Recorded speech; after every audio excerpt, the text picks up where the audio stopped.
اقرأ ورتل القرآن اصبح بصوتك اسمع الأكوان اقرأ كلام الله. السلام علیکم ورحمۃ اللہ وبرکاتہ. الحمد للہ رب العالمین والصلاة والسلام علی رسولہ الکریم وعلى آلہ واصحابہ اجمعین. اما بعد فاعوذ باللہ من الشیطان الرجیم. بسم اللہ الرحمن الرحیم. الف لام میم ذالک الکتاب لا ریب فیہ ھدی للمتقین. بسم اللہ الرحمن الرحیم. انا نحن نزلنا الذکر وَإِنَّا لَهُ لَحَافِظُونَ. بسم اللہ الرحمن الرحیم. رب اشرح لی صدری ویسر لی امری واحلل عقدۃ من لسانی یفقہوا قولی. میں سب سے پہلے اللہ سبحانہ و تعالیٰ کا شکر بجا لاتا ہوں. بے پایا درود و سلامتی ہو حضرت محمد مصطفیٰ صلی اللہ علیہ وسلم پر. اور میں اسٹیج پر تشریف فرما معزز قابل صد احترام ڈاکٹر سعید احمد حفظہ اللہ آپ کا میں استقبال کرتا ہوں. اور سامعین میں موجود معزز علماء کرام، بزرگان ملت، نوجوانان اسلام اور میری ماں اور بہنوں، میں آپ سب کا یہاں پر اسلامی طریقے سے استقبال کرتا ہوں اور میں مبارکبادی پیش کرتا ہوں کہ آپ جس محفل میں آئے ہیں یہ قرآن مجید سے جڑی ہوئی، اس کی خدمت سے جڑی ہوئی محفل ہے. اللہ سبحانہ و تعالی ہم کو اس کے خاص بندوں میں چن لے، پسند فرما لے. اور میں آپ کے خدمت میں ایک حدیث شریف رکھنا چاہتا ہوں. حدیث نمبر ہے 11633، طبرانی کا حوالہ ہے. اور ایک حدیث شریف جو کہ السلسلہ صحیحہ میں جلد نمبر 6 کے اندر. اور اس حدیث شریف کے اندر ایک بہت ہی پیاری بات آئی ہے. میں اپنی بات اس حدیث شریف سے شروع کر کے میں اپنے ٹاپک پر آتا ہوں انشاءاللہ. یہ حدیث کیوں بتانا چاہتا ہوں میں، اس کی ایک وجہ یہ ہے کیونکہ اس حدیث شریف میں قرآن مجید حفظ کرنے اور کرانے کے لیے، مدد کے لیے جو والدین محنت کرتے ہیں ان کی بڑی فضیلت آئی ہے. اس وجہ سے یہ حدیث شریف سنیں گے تو انشاءاللہ مجھے امید ہے کہ یہاں پر جو چھوٹے چھوٹے عمر کے بچے ہیں انشاءاللہ یہ بچوں کے اندر بھی ایک شوق پیدا ہوگا. اور ان کے جو ماں باپ جو یہاں پر آئے ہیں انشاءاللہ ان کو بھی ایک ہمت ملے گی، اور دوسرے بھی ماں باپ بڑے اپنے خاندان کے بچوں کو حفظ کرانے کے لیے انشاءاللہ ان کے اندر بھی شوق پیدا ہوگا. اور یہ کتنی عزت اور کتنے شرف کی بات ہے کہ دھوپ کا موقع ہے، گرمی کا موقع ہے، ہمارے خواتین برقعے میں بیٹھے ہوئے ہیں. پتہ نہیں کہ کیا تکلیف ہو رہی ہوگی، لیکن قرآن مجید سے محبت، اللہ سبحانہ و تعالیٰ سے محبت، اسلام سے محبت یہاں پر کھینچ لائی ہے ہم سب کو. اللہ سبحانہ و تعالیٰ ہم سب کا یہاں پر مل بیٹھنا قبول فرما لے. ہم چاہتے تو یہ ٹائم پر کہیں بیٹھ کر آرام بھی کر سکتے تھے، گھر میں آرام بھی کر سکتے تھے، لیکن یہاں پر آئے ہیں تو اسلام کی محبت اور اللہ اور اس کے رسول صلی اللہ علیہ وسلم کی محبت کے لیے آئے ہیں. اللہ سبحانہ و تعالیٰ ہماری محبت کو قبول فرما لے. کتنی پیاری یہ حدیثیں ہے کہ نبی اکرم صلی اللہ علیہ وسلم نے ارشاد فرمایا. شیخ البانی رحمۃ اللہ علیہ نے اس حدیث کو آتھینٹک کہا کہ نبی اکرم صلی اللہ علیہ وسلم نے ارشاد فرمایا کہ قیامت کے دن جو بچہ حافظ قرآن ہوگا، علماء کرام نے اس حدیث کا فہم میں یہ بتلایا ہے کہ ایک حافظ قرآن ہوگا، اس کے سر پر اللہ سبحانہ و تعالیٰ تاج رکھیں گے، اور اس کے سیدھے ہاتھ میں اور اس کے لیفٹ ہینڈ میں، دونوں ہاتھوں کے اندر اللہ سبحانہ و تعالی ہمیشہ کی نعمتوں کے پروانے رکھ دیں گے. اور اس بچے کے والدین کو اللہ سبحانہ و تعالی بہت ہی قیمتی جوڑا پہنائیں گے. والدین کہیں گے کہ اے اللہ اتنا قیمتی جوڑا آخر ہمیں کہاں سے مل گیا. والد بھی بولیں گے, والدہ بھی بولے گی کہ ہمیں اتنا قیمتی جوڑا کیسے مل گیا, کیوں ملا, جبکہ سب لوگ تو یہاں پر پریشان ہیں, ہمیں یہاں پر اتنی عزت کیسے مل گئی. تو اللہ سبحانہ و تعالی والدین سے کہیں گے تم نے جو رات دن محنت کی اپنے بچوں کے پیچھے تاکہ یہ بچے قرآن مجید کو حفظ کر لے, تاکہ یہ بچے قرآن مجید کو یاد کر لے, اللہ سبحانہ و تعالیٰ کو تمہاری ادا اتنی پسند آئی کہ آج حشر کے میدان میں سب کے سب پریشان ہیں, لیکن ایسے وقت پر تم کو عزت دی جا رہی ہے, تمہیں کپڑے پہنائے جا رہے ہیں, تمہیں قیمتی جوڑا پہنایا جا رہا ہے. اس کی وجہ یہ ہے کہ تم نے جو محنت کی ہے آج اللہ سبحانہ و تعالیٰ اس کا بہترین بدلہ دے رہے. کتنی پیاری حدیث شریف. اب بہت سارے ہمارے وہ حضرات جن کے بچے حافظ نہیں ہیں, ان کے دماغ میں خیال ہو رہا ہوگا کہ ہمارے بچوں کو بھی کل ہی ڈال دیں گے, اور اگر نہیں ڈالے تو پھر میرا قیامت میں کیا ہوگا. چلیے ان کے لیے ایک حدیث شریف اور ایک, یعنی جو بچے حافظ بن گئے ہیں ان کے لیے بھی یہاں پر فضیلت مل گئی, اور اسی طریقے سے جو بچے حافظ ہیں ان کے والدین کی بھی فضیلت آ گئی. اب وہ لوگ جو محروم ہو گئے یا جن کو بچے حافظ نہیں بن سکے یا وہ خود حافظ نہیں بن سکے, تو ان کو بھی محروم یا گھبرانے کی ضرورت نہیں ہے. اللہ سبحانہ و تعالیٰ نے ان کے لیے ایک بھی آپشن رکھا. محمد اقبال کیلانی حفظہ اللہ نے ایک فہم پیش کیا ہے اسی حدیث کے الفاظ جمع کر کے. کہا کہ اگر کوئی قرآن مجید یاد نہیں کر سکا, اس کے لیے مشکل ہو گیا یاد کرنا, یا اس کے بچوں کو کرا نہیں سکا, اس کو چاہیے کہ وہ روزانہ خوب قرآن مجید کی تلاوت کرے گا. اگر اپنا بہت سارا ٹائم قرآن مجید کے لیے نکالے گا, تلاوت کرتے رہے گا, اپنی محبت کا اظہار کرتے رہے گا, انشاءاللہ اللہ سبحانہ و تعالی کثرت سے قرآن مجید, زیادہ سے زیادہ قرآن مجید پڑھنے والوں کو بھی اللہ سبحانہ و تعالی یہ فضیلت دے سکتے. اللہ اکبر. کتنی پیاری حدیث شریف ہے. مجھے امید ہے کہ انشاءاللہ جتنے قربانیاں اور جتنی تھکان لے کر آپ لوگ بیٹھے ہیں انشاءاللہ اب راحت کے ساتھ بیٹھ سکتے ہیں, کیونکہ آپ اتنی پیاری محفل میں بیٹھے ہیں جہاں پر قرآن مجید سے متعلق بات ہو رہی ہے. الحمدللہ. اب آئیے میرے عنوان کی طرف, قرآن مجید پر اعتراضات اور اس کے جوابات. قرآن مجید پر اعتراضات, اس ٹاپک کو خاص طور سے لینے کی وجہ اس لیے کہ مرکز عباد الرحمان یہاں پر قرآن مجید کی خدمت ہو رہی ہے الحمدللہ, اور جو ذمہ داران ہیں ان کو میں قریبی طور پر جانتا ہوں, جو عمر آباد سے بھی تعلق رکھنے والے اور میرے سے ملاقات کی وجہ سے, تو ان کا جذبہ یہ ہے کہ ہم کوشش یہ کریں کہ طلباء کی عمر کم سے کم عمر میں زیادہ سے زیادہ صلاحیت اگر دے سکتے ہیں تو دینے میں پرابلم کیا. زیادہ سے زیادہ کوشش یہ کرے کہ کم سے کم عمر میں اگر کوئی چیز دے سکتے ہیں تو دینے میں پرابلم کیا ہے. تو لہذا کیوں نہ ہم محنت کریں. اللہ تعالیٰ بھی قدیر ہے, اللہ سبحانہ و تعالیٰ بھی قدرت رکھنے والے ہیں. ہم محنت کریں گے, اگر ہم ایک بالش محنت کے لیے آگے بڑھتے ہیں تو اللہ سبحانہ و تعالیٰ کی رحمت ایک ہاتھ آگے بڑھے گی. اگر ہم چلتے ہوئے جائیں گے تو اللہ سبحانہ و تعالیٰ کی طرف سے مدد دوڑتے ہوئے آئے گی انشاءاللہ. اللہ سبحانہ و تعالیٰ دوڑتے ہوئے آئیں گے. حدیث کے الفاظ ایسے, یعنی مطلب یہ ہے کہ اس طریقے سے اللہ سبحانہ و تعالیٰ کے لیے مدد آئے گی آپ کو انشاءاللہ. اور موسیٰ علیہ الصلوۃ والسلام کے سامنے کیا تھا؟ سمندر تھا. ان کے ہاتھ میں کیا تھی؟ لکڑی تھی صرف. ظاہر بات ہے ایک لکڑی کے ذریعے سے سمندر کو پھاڑنا ایک مشکل کام ہے, اور اللہ سبحانہ و تعالیٰ بغیر لکڑی کے مار کے بھی سمندر کو پھاڑ سکتے تھے. اللہ سبحانہ و تعالیٰ کو موسیٰ علیہ الصلوۃ والسلام کی لکڑی کی کوئی ضرورت نہیں. پھر بھی اللہ سبحانہ و تعالیٰ نے موسیٰ علیہ الصلوۃ والسلام سے کیا کہا کہ تم کو لکڑی مارنا ہے, تم کو عصا سمندر پر مارنا ہے.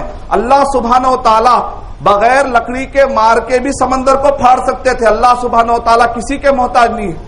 اللہ الصمد, اللہ سبحانہ و تعالیٰ موسیٰ علیہ الصلوۃ والسلام کے لکڑی کے محتاج نہیں ہے. لیکن اس میں کیا سبق دیا جا رہا ہے؟ اللہ سبحانہ و تعالیٰ تو سمندر پھاڑ سکتے ہیں, لیکن پھر بھی بندے کو تو محنت کرنا ہی پڑے گا. تم ایک بالش آگے بڑھو گے تو اللہ سبحانہ و تعالیٰ کی طرف سے مدد ملے گی. ایک ہاتھ آگے, یعنی مطلب یہ ہے کہ تم کو اللہ سبحانہ و تعالیٰ کی مدد ملے گی. یہ بھولے ہوئے ہیں یہ آفت خدا کی کہ حرکت میں ہوتی ہے برکت خدا کی. اس لحاظ سے جب اتنا اہم اقدام کیا گیا تو اس مناسبت سے میں نے چاہا کہ آندھرا پردیش اور ہندوستان کے اندر غیر مسلم اور خاص طور سے عیسائی حضرات جو قرآن مجید کے خلاف محنت کر رہے ہیں تھوڑا سا ہم شعور میں لائیں، بیانوں کے ذریعے سے، ٹی وی کے ذریعے سے، اخبارات کے ذریعے سے کوشش ہم یہ کر رہے ہیں کہ کسی طریقے سے مسلمانوں کو یہ شعور آئے اور ان کو معلومات چلے کہ کس طریقے سے عیسائی حضرات کوشش کر رہے ہیں۔ مثال کے طور پر اگر آپ دیکھیں گے آندھرا میں بلکہ پورے ہندوستان میں ایک ساکشی نیٹ ورک کام کر رہا ہے۔ یوں کہہ لیجئے جس طرح سے ہندو حضرات میں بہت سارے اچھے بھی ہیں لیکن اس میں سے ایک RSS کی ٹیم بھی پائی جاتی ہے جس کو ہم کہتے ہیں بھائی اسلامی اعتبار سے وہ دشمنی رکھتے ہیں، یا کچھ ایسے لوگ ہیں جو اسلامی اعتبار سے دشمنی رکھتے ہیں۔ تو بالکل عیسائیوں کے اندر بھی ساکشی آج کل یہ وہ عیسائیوں میں سے بہت سارے تو آپ دیکھتے ہیں کہ ہمدردی کے دواخانے اور بہت سارے اسکول کھولتے ہیں، لیکن اس میں سے ایک ایسا بھی گروپ ہمارے درمیان آ رہا ہے جو باقاعدہ سازش کے طور پر اور ایک دشمنی پالتے ہوئے سامنے آگے آ رہا ہے۔ جو فوٹو ڈنمارک میں نبی اکرم صلی اللہ علیہ وسلم کے جو کارٹونز بنائے گئے ہندوستان میں اس کو پھیلانے والا یہی گروپ ہے جو اپنے ویب سائٹ پہ ڈال کر، اور اسی طریقے سے جتنے بھی آنسرنگ اسلام نامی ایک ویب سائٹ ہے، اس ویب سائٹ پر جتنے بھی اعتراضات ہیں ان اعتراضات کو تیلگو میں لا کر آندھرا میں گلی گلی پھیلانے والا یہی گروپ ہے۔ میں تعجب کیا جب آندھرا کوسٹل آندھرا سے ہمارے کچھ ساتھی جو وہاں پر دائی کام کرتے ہیں انہوں نے آ کر مجھے بتلایا انگلش میں، تیلگو میں، اردو میں ایسے اعتراضات وہاں کے کمزور لوگوں کو جن کے پاس علم نہیں ہے مسلمانوں کو جا کر ایسے سوالات کر رہے ہیں قرآن مجید پر جو کہ ہم انٹرنیٹ پہ پڑھا کرتے تھے۔ تو پہلے میں سمجھتا تھا کہ شاید کہ یہ جنگ تو صرف انٹرنیٹ کی جنگ ہے، عام انسانوں کو شاید اس سے کوئی واسطہ نہیں ہے، اس وجہ سے میں کوشش بھی زیادہ عوام الناس میں یہ مسئلوں پہ ڈسکس بھی نہیں کرتا تھا۔ لیکن ابھی میں دیکھ رہا ہوں میرے پاس جو میٹیریل آیا ہے کوسٹل آندھرا، تیلگو میں کام کرنے والے گاؤں سے جو میٹیریل ہمارے پاس آ رہا ہے کہ آنسرنگ اسلام جو ویب سائٹ یعنی اسلام کے خلاف جو ویب سائٹ ہے اس ویب سائٹ کا تیلگو میں ترجمہ کر کے چھوٹے چھوٹے پمفلیٹ کر کے اردو میں، انگلش میں، آسان انگلش میں، آسان تیلگو میں گلی گلی گاؤں پھیلا رہے ہیں، اور مسلمان بیچارے سوالات کر کے ہم سے پوچھتے ہیں کہ بھئی یہ سوالوں کے جواب کیا ہے، یہ سوالوں کے جواب کیا ہے۔ ایسے وقت پر میں نے ارادہ کیا کہ تھوڑے جوابات ہم کو معلوم ہونے چاہیے قرآن مجید کے بارے میں، تاکہ ہمارے پاس اگر اس ٹائپ کے کوئی عیسائی حضرات آئے تو انشاءاللہ ہم ان کا وہیں پر منہ بند کر سکے اور ان کے عزائم یا ان کے جو ارادے آگے بڑھ رہے ہیں انشاءاللہ ہم ان کے ارادوں کو روک سکتے ہیں انشاءاللہ اس طریقے سے۔ تو سب سے پہلے اگر آپ دیکھیں گے تو یہ حضرات آپ کے پاس جو سوالات کرتے ہیں مختلف قسم کے سوالات، مثال کے طور پہ قرآن مجید وہ ساکشی گروپ کے پاس سے انہوں نے کیا کیا ایک چھوٹا سا پمفلیٹ نکال کے انہوں نے کہا کہ قرآن مجید کے اندر صحابہ اکرام تابعین جو آپس میں وہ قرآن مجید انہوں نے لکھا تھا تو اس کو جا کر انہوں نے انٹرنیٹ سے نکال کے انہوں نے کہا دیکھو قرآن مجید فلاں کا ایک مصحف تھا، ان کے پاس نوٹس تھے، ایک صحابی کے کچھ نوٹس تھے، دوسرے صحابی کے کچھ نوٹس تھے، اس نوٹ کے اوپر صحابہ کیا کرتے تھے اپنی آسانی کے لیے، مثال کے طور پہ اگر اس لفظ کا کچھ تشریح ہوتی تھی، اس لفظ کا کچھ معنی ہوتا تھا تو عربی میں آسانی کے لیے یاد دہانی کے لیے اسی مصحف پہ بازو لکھ لیتے تھے عربی میں، اس یہاں پر یہ قرآن مجید کے یہ ورڈ کا یہ میننگ ہے عربی میں کہہ کر بازو لکھ لیتے تھے۔ تو اس کو بتا کر وہ لوگ کہہ رہے دیکھو یہ قرآن مجید میں عربی میں ورڈ الگ ہے، وہ قرآن مجید میں عربک میں ورڈ الگ ہے، یعنی کس طریقے سے الو بنانے کی کوشش کر رہے ہیں، آپ غور کیجئے۔ حالانکہ بہت ہی کلیئر ہے کہ صحابہ نے اپنی سہولت کے لیے کیا کیا تھا، انہوں نے تابعین نے تبع تابعین نے، جیسے مثال کے طور پہ آپ کسی بھی مدرسے کو جاتے ہیں تو مدرسے میں استاذ کیا کرتا ہے، سبق دیتا ہے، سبق دے کر کیا کرتا ہے کہ بیٹا تم آج یہاں سے یہاں تک یاد کرو، تو اس لحاظ سے کیا کرتے ہیں وہاں پر ایک تھوڑی سی لکیر مار دیتے اور وہاں پر تاریخ لکھ دیتے بازو کونے میں، یہ تاریخ کو یہاں تک بچہ پہنچا، پھر اس کے بعد آگے جائیں گے تو یہ تاریخ کو بچہ یہاں تک پہنچا۔ کل کے دن اگر کوئی قرآن اٹھا کر بولے ارے یہ قرآن مجید میں تو تاریخ نہیں ہے، بچے کے حافظ قرآن کے پاس جو قرآن مجید ہے اس کے اندر تاریخ ہے لہذا قرآن بدل گیا، تو آپ بولیں گے بھائی آپ کو شاید معلوم نہیں ہے، قرآن مجید محفوظ ہونے کا جو دعویٰ ہم کر رہے ہیں، یہ جو عربک ٹیکسٹ ہے اس کے اندر کوئی تبدیلی نہیں آ سکتی. رہا بازو میں اگر کوئی سہولت کے لیے لکھتا ہے یا اوپر، اب ویسا دیکھے تو اگر دیکھے تو یہ حرارن نبی صلی اللہ علیہ وسلم کے زمانے میں نہیں تھا، لہذا قرآن تبدیل ہو گیا. اگر ویسا دیکھا جائے تو پھر یہ اٹا بھی نہیں تھا نبی صلی اللہ علیہ وسلم کے زمانے میں. کوئی آدمی بولے گا قرآن میں تبدیل ہو گیا، تو اصل قرآن مجید کے حفاظت کا جو دعویٰ ہے وہ اٹے کا یا رنگ کا یا آپ کی سہولت کے لیے نقطے لگائے یا زبر زیر لگائے یا آپ کی سہولت کے لیے لگائے گئے، ورنہ اصل جو ٹیکسٹ ہے الحمدللہ اس کے اندر ذرا بھر بھی تبدیلی نہیں آئی. تو یہ عام آدمیوں کو گمراہ کرنے کے لیے، سمپل طریقے سے بھٹکانے کے لیے اس طریقے سے کوشش کر رہے ہیں. تو آپ ان کو بتائیے، تو آپ کے پاس جو بائبل سیڈیوں میں آ رہی ہے، تب تو آپ کی بائبل ہی بدل گئی، کیونکہ عیسیٰ علیہ الصلوۃ والسلام کے زمانے میں سی ڈی کہاں تھی بھائی. اس طریقے سے آپ ان کو سوال کر سکتے ہیں. جیسے اگر آپ موٹے موٹے انداز میں وہ لوگ آپ کو بھٹکاتے ہیں تو آپ موٹے موٹے انداز میں ان کو بھی شک میں ڈال دیجیے. ارے ہو زمانے میں سی ڈی کہاں تھی، پھر بھی آپ کی بائبل ہی بدل گئی. کالا اٹا، بائبل کے پر اکثر کیا رہتا، کالا اٹا رہتا. یہ جو کالا اٹا میڈ ان انڈیا کا ہے، یہ عیسیٰ علیہ الصلوۃ والسلام کے زمانے میں کہاں تھا بھائی. تو آپ اس کو بھی شک میں ڈال دیجیے. موٹے انداز میں اگر آپ کو وہ شک میں ڈالتا ہے تو آپ بھی اس کو موٹے موٹے انداز میں شک میں ڈال دیجیے. یہ ایک طریقہ ہے، لیکن میں کہہ رہا ہوں کہ اس سے بھی آگے جا رہے ہیں وہ لوگ. کس طریقے سے کام ہو رہا ہے، کس طریقے سے وہ لوگ محنت کر رہے ہیں قرآن مجید کو غلط ثابت کرنے کے لیے. قرآن مجید بدل گئی ہے، قرآن مجید محفوظ نہیں ہے، اس کے لیے عام لوگوں کو کس طریقے سے وہ لوگ بھٹکانے کی کوشش کر رہے ہیں، اس کا میں نے آپ کو ایک ہلکا سا نمونہ دیا. اب آئیے ان کے جو اعتراضات ہیں، ان اعتراضات میں سے پہلا اعتراض یہ ہے کہ کیسے تم یہ ثابت کرو گے کہ اللہ سبحانہ و تعالی موجود ہے، اور پھر تم یہ کیسے ثابت کرو گے کہ اس اللہ نے یہ قرآن مجید کو اتارا ہے. پہلا سوال، کیسے تم یہ ثابت کرو گے کہ اللہ ہے اور اس اللہ نے یہ قرآن مجید کو بھیجا ہے. ہو سکتا کوئی انسان لکھ لیا ہوگا، وہ اللہ تعالیٰ نے اس قرآن مجید کو بھیجا، کیسے تم پروف کرو گے. پہلا سوال. دوسرا سوال یہ ہے کہ کیسے تم یہ ثابت کرو گے کہ یہ قرآن مجید اترنے کے بعد ابھی تک بھی محفوظ ہے، بدلا نہیں، کیسے تم پروف کرو گے. تیسرا سوال، ان کے کچھ کامن عام اعتراضات ہیں، انشاءاللہ چھوٹے چھوٹے اعتراضات ہیں جو چلتے پھرتے وہ لوگ بسوں میں، ریل میں، گاڑیوں میں، جہاں پر بھی ٹھہرے ٹھہرے ڈالتے ہیں، ان کو باقاعدہ اس کی فیس ملتی ہے، باقاعدہ ان کو اس کے پیسے ملتے ہیں. 8-10 لوگوں کو جا کر میں نے دماغ میں یہ سوال ڈالا وہ تو باقاعدہ اس کے لیے پیسے ملتے ہیں ان کو. ان کا کام ہی وہ ہے.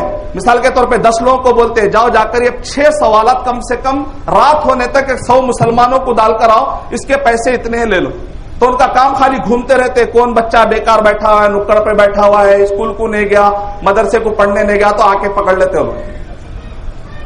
تو ان کا کام ہی وہی ہے. یہ چلتے پھرتے اعتراضات کے جوابات. چوتھا اعتراض، پہلا اللہ کو ثابت کرو اور قرآن کو اللہ کے پاس سے ثابت کرو. دوسرا یہ ہے کہ اللہ سبحانہ و تعالیٰ نے قرآن مجید جو اتارا ہے وہ اب تک محفوظ ہے، اس کے بارے میں کچھ بتاؤ. تیسرا، چلتے پھرتے وہ لوگ ڈالنے والے اعتراضات. اور چوتھا یہ ہے کہ یہ قرآن مجید کو محمد صلی اللہ علیہ وسلم نے اپنی طرف سے لکھ لیا، اس کو اپنی طرف سے لکھ لیا ہے. لکھ کر وہ کہتے ہیں کہ یہ اللہ سبحانہ و تعالیٰ کا ہے، یعنی جھوٹ کہتے ہیں نعوذ باللہ. کیوں؟ تاکہ مال کمائیں، تاکہ حکومت کمائیں. پھر اس کے بعد ان کا اور ایک اعتراض یہ ہے کہ یہ قرآن مجید کو شیطان نے لکھا ہے. عیسیٰ کا اعتراض ہے کہ شیطان نے لکھا ہے. محمد صلی اللہ علیہ وسلم کے پاس ایک شیطان آیا تھا، اس شیطان نے آ کر کہا نتیجے میں قرآن مجید لکھ لیا ہے. تو آئیے ہم بسم اللہ کرتے ہیں. پہلا اعتراض کہ کیسے تم یہ ثابت کرو گے کہ اللہ سبحانہ و تعالیٰ ہے. مسلمان جس کو مانتے ہیں کہ اللہ ہے اور وہ اللہ سبحانہ و تعالیٰ نے یہ قرآن مجید کو بھیجا ہے، کیسے آپ ثابت کریں گے؟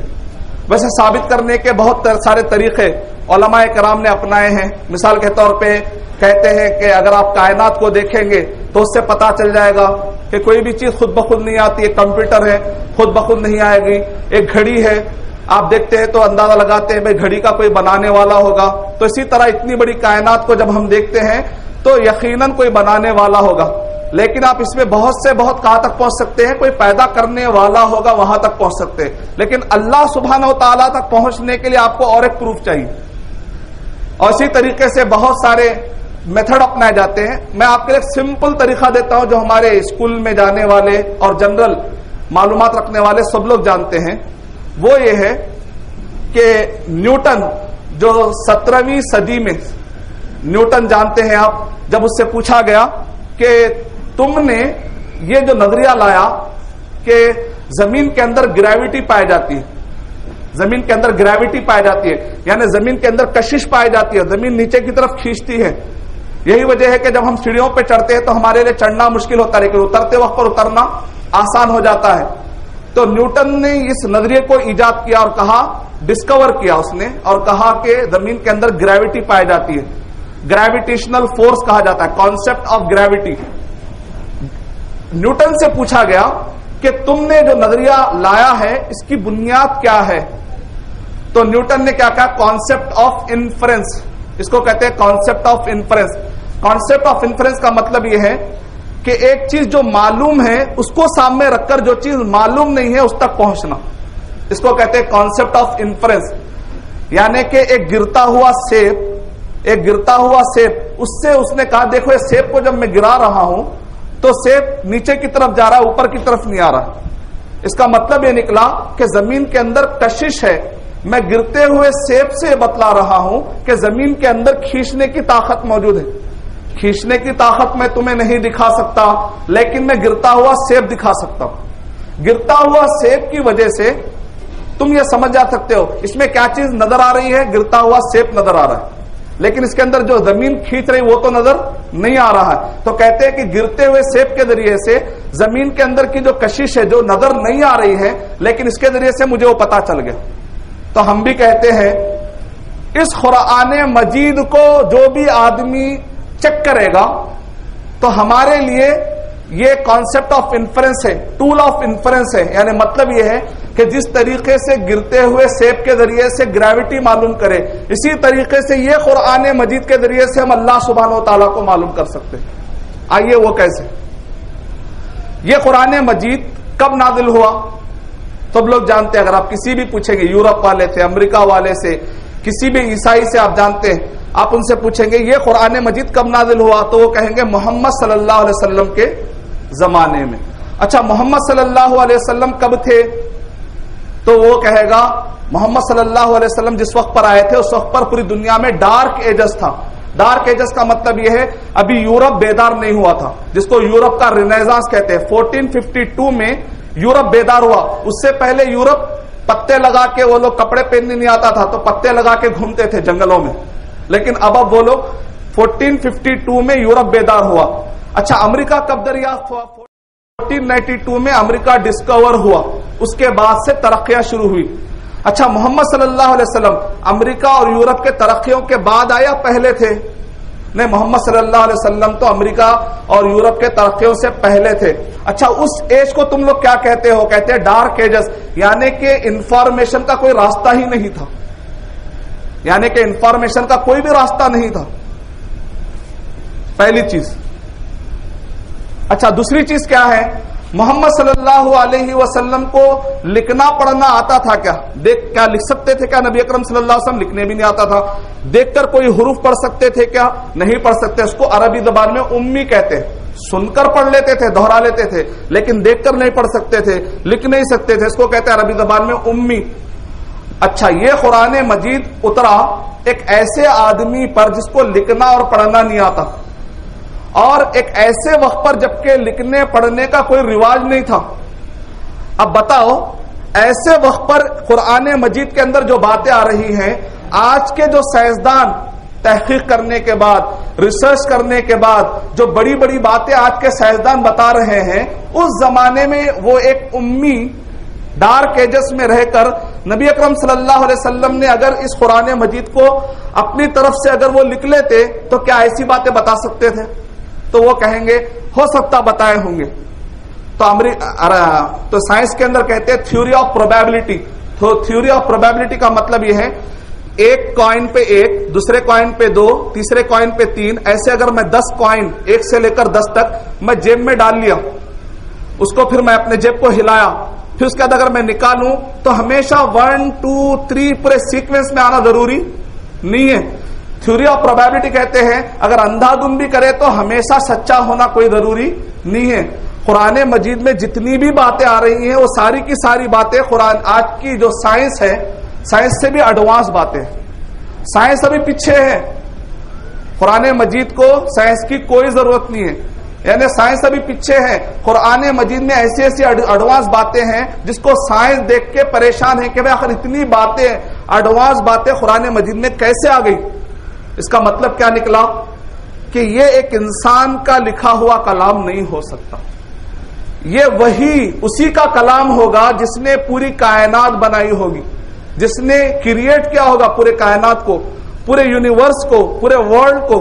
کیونکہ کریٹر زیادہ بہتر جانتا. میں اگر گاڑی میں نے بنائی ہے، گاڑی اگر میں نے ایجاد کی ہے تو مجھے زیادہ معلوم ہے اس گاڑی کے بارے میں.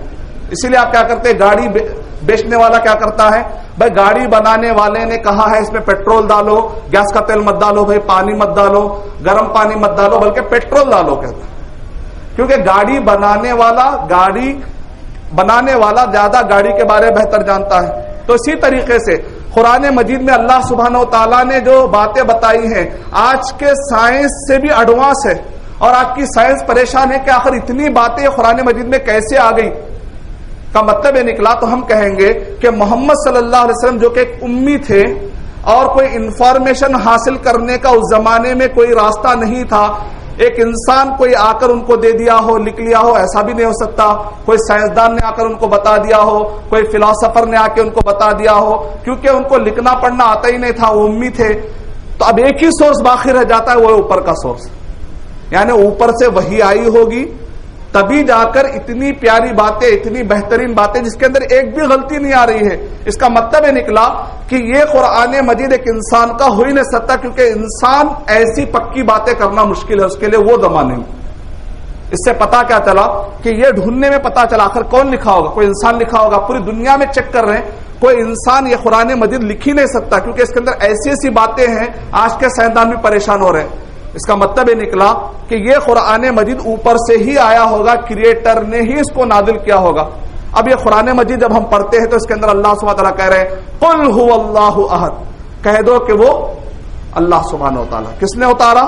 اننی انا اللہ انا نحن نزلنا الذکر وانا لہ لحافظون.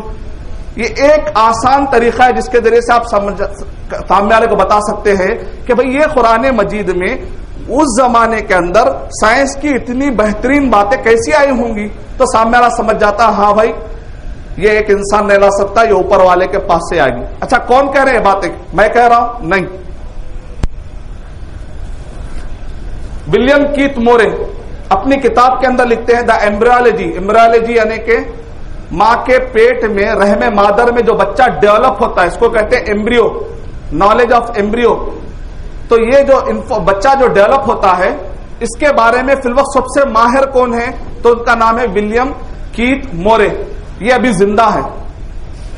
انہوں نے دیکھا کہ کس طریقے سے جو بچہ ماں کے پیٹ میں جو اسٹیجز لیتا ہے، پیدا ہونے سے پہلے رحم مادر میں جو بچہ ڈیولپ ہوتا ہے، کہا کہ اس کی اسٹڈی کرنا ہے. اسٹڈی کرنے کے لیے بڑی مشکلات آ رہی تھی.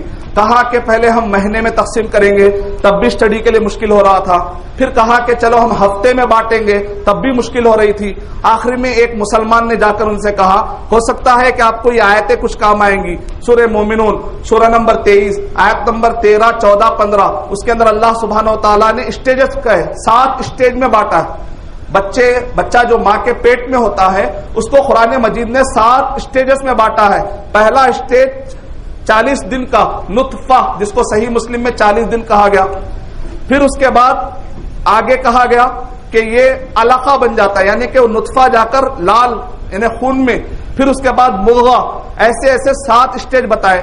تو ولیم کیت مورے فوراً اس نے حیرت کا اظہار کیا، کہا کہ اتنے باریک انداز میں ہم نے آلے لگا کر کوشش کی تب بھی ہم یہ اسٹیج نہیں نکال سکے. قرآن مجید میں 1400 سال پہلے نبی اکرم صلی اللہ علیہ وسلم نے اس کتاب کے اندر 7 اسٹیج بتائے جو پرفیکٹ میچ ہوتے ہیں اسٹڈی کرنے کے لیے، بچے کے گروتھ کو معلوم کرنے کے لیے. اس سے بہترین کوئی طریقہ نہیں ہے. تو لوگوں نے کہا یہ قرآن مجید کس نے لکھا؟ تو طلبہ نے پوچھا آپ ہی بتائیے سر کہ کس نے لکھا ہوگا. پھر اس کے بعد وہ اپنے اسٹوڈنٹ سے پوچھتے ہیں اچھا بتاؤ تو صحیح کہ یہ قرآن مجید کس نے لکھا ہوگا، تو پورے جو نان مسلم وہاں پر اسٹوڈنٹ تھے انہوں نے فوراً کہا محمد صلی اللہ علیہ وسلم نے لکھ لیا ہوگا، اس میں کیا پرابلم ہے۔ اچھا یہ بتاؤ کہ اتنا باریک جو انہوں نے فارمولا بتایا اس کے اندر، یہ کیسے بتایا ہوگا؟ تو بچوں نے کہا اس زمانے میں کوئی مشین تھی ہوگی، اس مشین سے دیکھ کر بتلا دیا ہوگا۔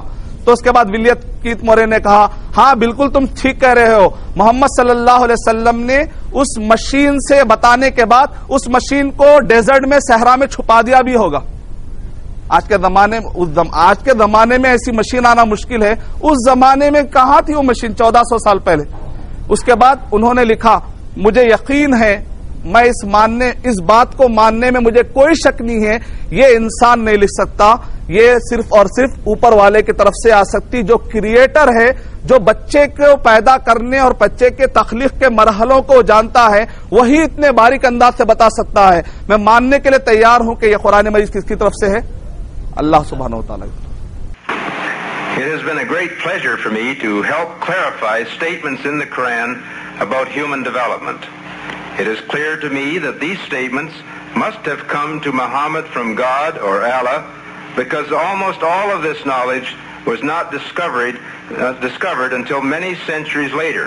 This proves to me that Muhammad must have been a messenger of God or Allah. تو پہلے یہ ثابت ہو گیا کہ یہ قرآن مجید ڈھونڈے تو بھی انسانوں سے نہیں مل رہا، اس کا مطلب یہ قرآن مجید اللہ سبحانہ و تعالیٰ کی طرف سے ہے۔ تو ہم کہیں گے اب آ جائیے نیوٹن کی فلسفی لے کر آ جائیے آپ۔ نیوٹن نے کیا کہا؟ گرتے ہوئے ایپل سے تم معلوم کر سکتے ہو وہ چیز جو نظر نہیں آ رہی، وہ چیز کیا ہے؟ کشش، زمین کی کشش ہے، وہ چیز نظر نہیں آ رہی، تم گرتے ہوئے ایپل سے وہ معلوم کر سکتے ہو۔ تو اسی طریقے سے اس قرآن مجید کے ذریعے سے معلوم کر سکتے ہیں کہ اللہ سبحانہ و تعالیٰ موجود ہے، ایک کریٹر موجود ہے جو اتنے باریک انداز میں اس میں باتیں بتلا رہا ہے۔ اور ایک مثال بھی آپ دے سکتے ہیں کہ کیسے تم ثابت کرو گے کہ یہ قرآن مجید اللہ سبحانہ و تعالیٰ کی طرف سے ہے۔ اور ایک بھی آپ مثال دے سکتے ہیں، مثال کے طور پر بگ بینگ تھیوری، یعنی کہ ایک بہت بڑا دھماکہ ہوا، نتیجے میں کائنات بٹی، اور اس کے بعد پورے زمین اور تارے، یہ جو گیلیکسیز ہیں، کتنے گیلیکسی پائے جاتے ہیں فی الوقت؟ 100 بلین گیلیکسی پائے جاتے ہیں۔ 100 بلین گیلیکسی میں سے ایک گیلیکسی کا نام ہے ملکی وے گیلیکسی۔ اس ایک گیلیکسی کے اندر 200 بلین تارے ہیں، 45 سیٹلائٹ ہیں اور 8 پلانٹ ہے۔ پہلے 9 کہتے تھے، اب سائنسدان کہہ رہے ہیں صرف 8 میں سے ایک زمین ہے چھوٹی۔ ایک گیلیکسی ایسی ہے، ویسے کتنے گیلیکسی پائے جاتے ہیں دنیا میں؟ 100 بلین گیلیکسی پائے جاتے ہیں۔ اتنی بڑی کائنات ہے نا، اتنی بڑی کائنات ہے۔ تو یہ کیسا وجود میں آئے؟ تو کہتے ہیں بگ بینگ تھیوری، ایک بہت بڑا دھماکہ ہوا، اس کے بعد یہ لوگ ٹوٹ کر الگ الگ ہوئے اور ایک کائنات بن گئی پوری۔ اچھا اس کے بارے میں کب پتا چلا؟ تو کہتے ہیں حال ہی میں 40-50 سال کے اندر یہ معلومات ہمارے سامنے آئی ہیں۔ جب ہم نے ان کو جا کر جب مسلمان نے کہا، سورہ انبیاء سورہ نمبر 21 کی آیت نمبر 30 کے اندر اللہ سبحانہ و تعالیٰ ارشاد فرما رہے ہیں، اولم یر الذین کفروا ان السماوات والارض کانتا رتقا ففتقناہما، کیا کافر غور نہیں کرتے، دیکھتے نہیں ہیں کہ پہلے زمین اور آسمان دونوں ملے ہوئے تھے، ہم نے ان کو الگ کر دیا۔ حضرت عبداللہ بن عباس رضی اللہ تعالی عنہ سے آ کر ان کے شاگردوں نے پوچھا تفسیر قرطبی کے حوالے کے مطابق کہ اس آیت کی تشریح کیا ہے؟ تو عبداللہ بن عباس رضی اللہ تعالیٰ نے فرمایا اس آیت کو سورہ فصلت سورہ نمبر 41 کے آیتوں شروع کے آیتوں سے جوڑ کر پڑھو گے تو سمجھ میں آئے گا۔ وہ یہ کہ فہیا دخان، کہ پہلے وہ ایک نیبولا کی طرح تھے، یعنی دونوں زمین اور آسمان دونوں کے دونوں پہلے ملے ہوئے تھے۔ اللہ سبحانہ و تعالیٰ نے خلا کے ذریعے سے، آج جس کو ہم اسپیس کہتے ہیں، اسپیس، اللہ تعالیٰ نے خلا کے ذریعے سے زمین اور آسمان کو الگ کر دیا۔ یہ تفسیر کس نے کی؟ حضرت عبداللہ بن عباس رضی اللہ تعالیٰ نے، جو 1400 سال پہلے کے تھے۔ آج سائنسدان آ کر کہہ رہے ہیں آلات کو ذریعے سے، آلات کو دیکھ کر عبداللہ بن عباس رضی اللہ تعالیٰ ایڈوانس ہوئے یا آج کے آلات کے سائنسدان ایڈوانس ہوئے؟ عبداللہ بن عباس رضی اللہ تعالیٰ۔ قرآن مجید میں اگر تدبر کرو گے، غور و فکر کرو گے، تو اس میں ایسے ایسے علوم ہیں کہ جو علوم پرفیکٹ طریقے سے سائنسدان بھی نہیں لا سکتے. الحمدللہ حضرت عبداللہ بن عباس رضی اللہ تعالیٰ عنہ نے بگ بینگ تھیوری کا نظریہ، اس کی تشریح 1400 سال پہلے انہوں نے کر دی. اور ایک بھی آپ مثال دے سکتے ہیں کہ پوری جو دنیا ہے، میں آپ پورے انسان جتنے بھی ہیں، یہاں تک کہ دیوار، پتھر، اینٹ، اگر آپ کسی سے پوچھیں گے بھئی ان سب کا بیس کیا ہے، تو آج کے سائنسدان کہتے ہیں ان سب کے اندر ڈی این اے پایا جاتا ہے، اور جو ڈی این اے ہے اس کا بیس کس پر ہے؟ پانی پر ہے. جو ڈی این اے ہے H2O فارمولے کے ذریعے سے یہ ڈی این اے اپنے غذا کو ایکوائر کرتا ہے کہتے ہیں. آئیے قرآن مجید پڑھیے آپ، سورہ انبیاء سورہ نمبر 21 آیت نمبر 30. وَجَعَلْنَا مِنَ الْمَاءِ كُلَّ شَيْءٍ حَيٍّ أَفَلَا يُؤْمِنُونَ. ہم نے ہر چیز کو پانی سے بنایا، کیا پھر بھی ایمان نہیں لاتے وہ لوگ؟ یعنی جس کو سائنسدان آج اتنے تحقیق کے بعد کہہ رہے ہیں کہ پوری کائنات بیس ہے ڈی این اے پر، اور ڈی این اے بیس ہے پانی پر. یہ پانی، قرآن مجید اللہ سبحانہ وتعالیٰ کہہ رہے ہیں ہر چیز کو پانی کی ضرورت پڑتے رہتی ہے. یہ تین آیتیں اگر آپ پڑھیں، جو نوٹ کرنا ہے نوٹ کر سکتے ہیں. سورہ انبیاء سورہ نمبر 21 کے آیت نمبر 30 میں 2 آیتیں ہیں. سورہ مومنون سورہ نمبر 23 کے آیت نمبر 13، 14، 15. اور ایک طریقے سے بھی آپ عام انداز میں، کسی کو اگر سائنس سے معلومات نہیں ہے تو آپ اس کو ثابت کر سکتے ہیں کہ یہ قرآن مجید اللہ سبحانہ و تعالیٰ کی طرف سے ہے. محمد صلی اللہ علیہ وسلم نے اس کو نہیں لکھا. ایک آدمی کو اگر سائنس کی معلومات نہیں ہے تو آپ اس کو بھی ثابت کر سکتے ہیں. بہت آسان طریقہ میں آپ کو دے رہا ہوں کہ کس طریقے سے آپ قرآن مجید کے بارے میں ثابت کر سکتے ہیں. یہ تنزیل من الرحمن الرحیم، کہ اللہ سبحانہ و تعالیٰ کی طرف سے، رحمان کی طرف سے. اور ایک آسان طریقہ اگر کسی کو سائنس نہیں آتا وہ یہ ہے کہ قرآن مجید میں سورہ ابو لہب پایا جاتا ہے. ابو لہب، تبت یدا ابی لہب وتب ما اغنی عنہ مالہ وما کسب سیصلی نارا ذات لہب وامرأتہ حمالۃ الحطب فی جیدہا حبل من مسد. یہ تو ماشاءاللہ سب کو یاد ہوگا. ایک آسان طریقے سے بھی آپ سب کو سمجھا سکتے ہیں. اگر کسی کو سائنس نہیں معلوم ہے تو آپ ایک آدمی بولے گا بھائی ہر ایک کو تو سائنس نہیں معلوم ارشد بھائی، ہم کیسے ثابت کریں گے، اور ہم کو بھی سمجھانا ذرا مشکل ہے بعض اوقات. تو آسان طریقے سے آپ سمجھا سکتے ہیں کہ یہ قرآن مجید محمد صلی اللہ علیہ وسلم نے اپنی طرف سے نہیں لکھا، بلکہ یہ اللہ سبحانہ و تعالیٰ کی طرف سے ہے، یہ ان کا کلام ہے. کیسے آپ ثابت کریں گے؟ سورہ ابو لہب جو قرآن مجید کا 111 نمبر والی سورت ہے، یہ سورہ جب نازل ہوا، جب نبی اکرم صلی اللہ علیہ وسلم کوہ صفا پہ چڑھے اور آپ نے اپنے خاندان والوں کو دعوت دی، تو اس وقت پر ابو لہب نے کیا کہا؟ تبا لک یا محمد لہذا جمعتنا، اے محمد تمہاری بربادی ہو، کیا تم نے اس مقصد کے لیے جمع کیا؟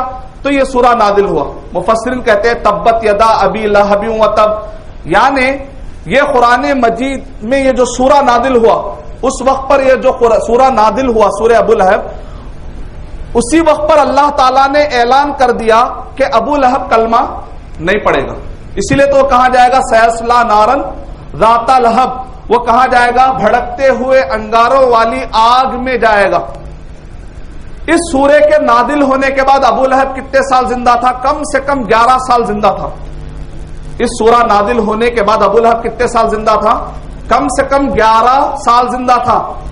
کتنا بیوقوف ہے، زندگی بھر کہہ رہا تھا کہ یہ قرآن مجید پرانی کتاب ہے، اساطیر الاولین ہے، قرآن مجید اللہ کی نہیں ہو سکتی، اوپر والوں کی نہیں ہو سکتی. اس ٹائپ کی وہ زیادہ باتیں کیا کرتے تھے. 11 سال تک اس نے یہ ساری باتیں کی. اگر ایک مرتبہ صرف جھوٹا منہ اگر وہ کلمہ پڑھ لیتا تو یہ قرآن مجید کی آیت ڈسپروو ہو جاتی تھی. سمجھ میں آپ 11 سال میں اگر وہ ایک مرتبہ بھی جھوٹ کے طور پہ لا الہ الا اللہ، قرآن مجید میں آیا کہ میں جہنم میں جاؤں گا، کلمہ نہیں پڑھوں گا، اے لوگوں دیکھو میں کلمہ پڑھتا ہوں، لا الہ الا اللہ محمد رسول اللہ، جھوٹ کے طور پہ بھی اگر پڑھ لیتا تو لوگ بولتے بھائی قرآن مجید میں آیا جہنم میں جائے گا، کلمہ پڑھ لیا نا، آ کر پوچھ سکتے تھے. لیکن 11 سال میں جھوٹ کے طور پہ بھی اس نے کلمہ نہیں پڑھا. کیسے پڑھے گا؟ کیونکہ غیب جاننے والا کون ہے؟ اللہ سبحانہ تعالیٰ ہے. اللہ تعالیٰ کو معلوم ہے 11 سال میں کبھی کلمہ پڑھے گا ہی نہیں. اس کا مطلب کیا نکلا؟ یہ قرآن مجید کوئی انسان نے نہیں لکھا، ایک غیب جاننے والے نے لکھا، جو نہ صرف وہ 11 سال کا غیب جانتا ہے بلکہ پوری کائنات، وہ عالم الغیب ہے، وہ الغیب ہے، سارے الغیب کو جانتا ہے، اس کا مطلب وہ اللہ سبحانہ و تعالیٰ ہی ہو۔ یہ طریقے سے آپ پروف کر سکتے ہیں۔ اور ایک طریقے سے آپ پروف کر سکتے ہیں وہ ہے کہ اس کی جو عربک ہے، قرآن مجید میں تو اللہ سبحانہ و تعالیٰ نے چیلنج بھی دے دیا۔ جو کفار تھے وہ لوگ کہتے تھے ہو سکتا کہ بعد لوگوں نے سکھا دیا ہوگا، سکھایا ہوا بولا ہے، کسی نے سکھا دیا ہوگا، کہیں پر سے لے لیا ہوگا، اس ٹائپ کی باتیں بھی کیا کرتے تھے۔ تو ایسے وقت پر اللہ سبحانہ و تعالیٰ نے ان کو چیلنج دیا، اگر تم کو شک وَإِن كُنتُمْ فِي رَيْبٍ مِّمَّا نَزَّلْنَا عَلَىٰ عَبْدِنَا، سورہ بقرہ نمبر 2 آیت نمبر 23 اور 24، اگر تم کو شک ہے کہ یہ قرآن مجید محمد صلی اللہ علیہ وسلم نکلی اللہ تعالیٰ کی طرف سے ہے بول کر شک میں، اگر تم کس میں شک میں ہے؟ مما نزلنا، کہ ہم نے اس کو اتارا ہے، اس میں شک ہے، اسی وجہ سے تو تم کہہ رہے ہو کہ نہیں اوپر سے نہیں آیا، لوگوں نے لکھ لیا ہوگا، محمد صلی اللہ علیہ وسلم نے لکھ لیا ہوگا۔ اگر تم کو شک ہے ہماری طرف سے ہے بول کر، تو ایسے وقت پر فَأْتُوا بِسُورَةٍ مِّن مِّثْلِهِ، سورہ طور نمبر 52 کے آیت نمبر 34 میں اللہ سبحانہ و تعالیٰ نے ارشاد فرمایا فَلْيَأْتُوا بِحَدِيثٍ مِّثْلِهِ، یعنی قرآن مجید لاؤ کہا پہلے، پورا مکمل جتنا قرآن میں اتر رہا ہے ویسا قرآن مجید لاؤ، ٹکر میں چیلنج کیا قرآن مجید۔ جب دیکھے کہ پورا قرآن مجید لانا مشکل ہو گیا تو اللہ سبحانہ و تعالیٰ نے پھر ایک مرتبہ کہا سورہ بنی اسرائیل نمبر 17 کے آیت نمبر 88 میں، ایسا کرو تم انسان جن پورے لوگوں کا سپورٹ لے لو، جتنے بھی عربی جاننے والے شاعر ہیں سب کو لے لو، اکیلے نے پورے لوگ مل کر لاؤ۔ پھر جواب نہیں آیا، کئی دنوں تک جواب نہیں آیا۔ تو اس کے بعد سورہ ہود سورہ نمبر 11 کے آیت نمبر 13 نازل ہوئی، ایسا کرو 10 سورے لا لو، 10 سورے لا لو، ٹھیک ہے پورا قرآن میں مشکل ہو رہا ہوگا، عربی جاننے والے تم کہہ رہے ہو کہ محمد صلی اللہ علیہ وسلم نے اس کو اپنی طرف سے لکھ لیا ہے، تو تم بھی تو انسان ہو، محمد صلی اللہ علیہ وسلم بھی انسان ہے، تم بھی انسان ہے، محمد صلی اللہ علیہ وسلم بھی الف لام میم، ایسے ہی عربی سے جو الف لام میم ہا میم عربی کے حروف ہے، کوئی نئی زبان نہیں ہے، یہ عربی کے ہی حروف سے بنی ہوئی قرآن مجید ہے، تم بھی عربی جانتے ہو، تم بھی شاعر ہو، تمہارے پاس معلقات ہے، تمہارے پاس امرؤ القیس اور ایسے بڑے شاعروں کے تم نسل کے ہو، تمہارے پاس بڑے بڑے شاعر ہیں، تم بھی عربی جانتے ہو، پھر لے کر آؤ۔ اگر محمد صلی اللہ علیہ وسلم ایک انسان ہو کر عربی جان کے لکھ سکتے تو تم بھی تو لکھ سکتے نا، پھر لے کر آؤ۔ کہا 10 سورے تو لے کر آؤ، جواب نہیں آیا پھر بھی۔ تو اس کے بعد اللہ سبحانہ و تعالیٰ نے سورہ یونس سورہ نمبر 10 کے آیت نمبر 38 نازل کی، کہا کہ ٹھیک ہے سورہ لا لو، بسورۃ مثلی، ایک سورہ لا لو، جان دو 10 نہیں لا سکتے، ایک سورہ لا لو کم سے کم جواب میں۔ سب سے چھوٹا سورہ کون سا ہے قرآن مجید میں؟ انا آتینا کل کوثر فصلی لربک وانحر ان شانئک هو الابتر، کہا ایک سورہ لا لو، پھر جواب نہیں آیا۔ تو آخر میں اللہ سبحانہ تعالیٰ نے مدینے میں بھی پھر جب قرآن میں نازل ہوا پھر چیلنج آیا، سورہ بقرہ سورہ نمبر 2 آیت نمبر 23 اور 24 میں کہا من مثلی، اچھا ٹھیک ہے سورہ نہیں لا سکتے تو نہیں لا سکتے، سورہ کے قریب ملتا جلتا تو بھی لاؤ، اب اور آسان کر دی، سورہ تو دور کی بات ہے، سورہ سے ذرا قریب ملتا جلتا، چلو 19-20 کا فرق بھی ہے تو لا لو، وہ بھی نہ لائے۔ اس کا کیا لاتے؟ نبی اکرم صلی اللہ علیہ وسلم کی جو حدیث ہے صحیح بخاری میں، جو نبی صلی اللہ علیہ وسلم کے جو الفاظ ہے آج تک اس کا جواب نہیں لائے، اللہ تعالیٰ کے قرآن مجید کا کلام کا جواب لائیں گے۔ نبی صلی اللہ علیہ وسلم کے ورڈ جو صحیح بخاری میں پائے جاتے ہیں وہ نبی صلی اللہ علیہ وسلم کے، آج تک اس کا جواب نہیں آیا۔ قرآن مجید یہ تو کلام اللہ ہے، اللہ کا کلام ہے، اس کا جواب کہاں سے آ سکتا؟ اور آج کل کے عرب کے لوگ کوشش کر رہے ہیں۔ الفرقان الحق، اللہ حفاظت فرمائے، انیس شورس نامی یہ شخص ہے، اس نے شیخ احمد دیدہ سے ڈیبیٹ کرنے کے بعد یہ شخص ہار گیا تھا، اس کے بعد ہارنے کے بعد اتنا ذلیل ہوا، لوگ ہر طرح سے اس کو ذلت کرنے لگے، اس کو جو ہے کیونکہ یہ عربی جاننے والا کرسچن تھا، انیس شورس عربی آتی تھی اس کو۔ شیخ احمد دیدہ رحمۃ اللہ علیہ سے ڈیبیٹ ہارنے کے بعد اس شخص کی کافی ذلت ہو رہی تھی، کئی پیسے اس نے لیے تھے، منسٹری بنائی تھی، کروڑوں ڈالرز اس کے اوپر خرچ کیے گئے تھے۔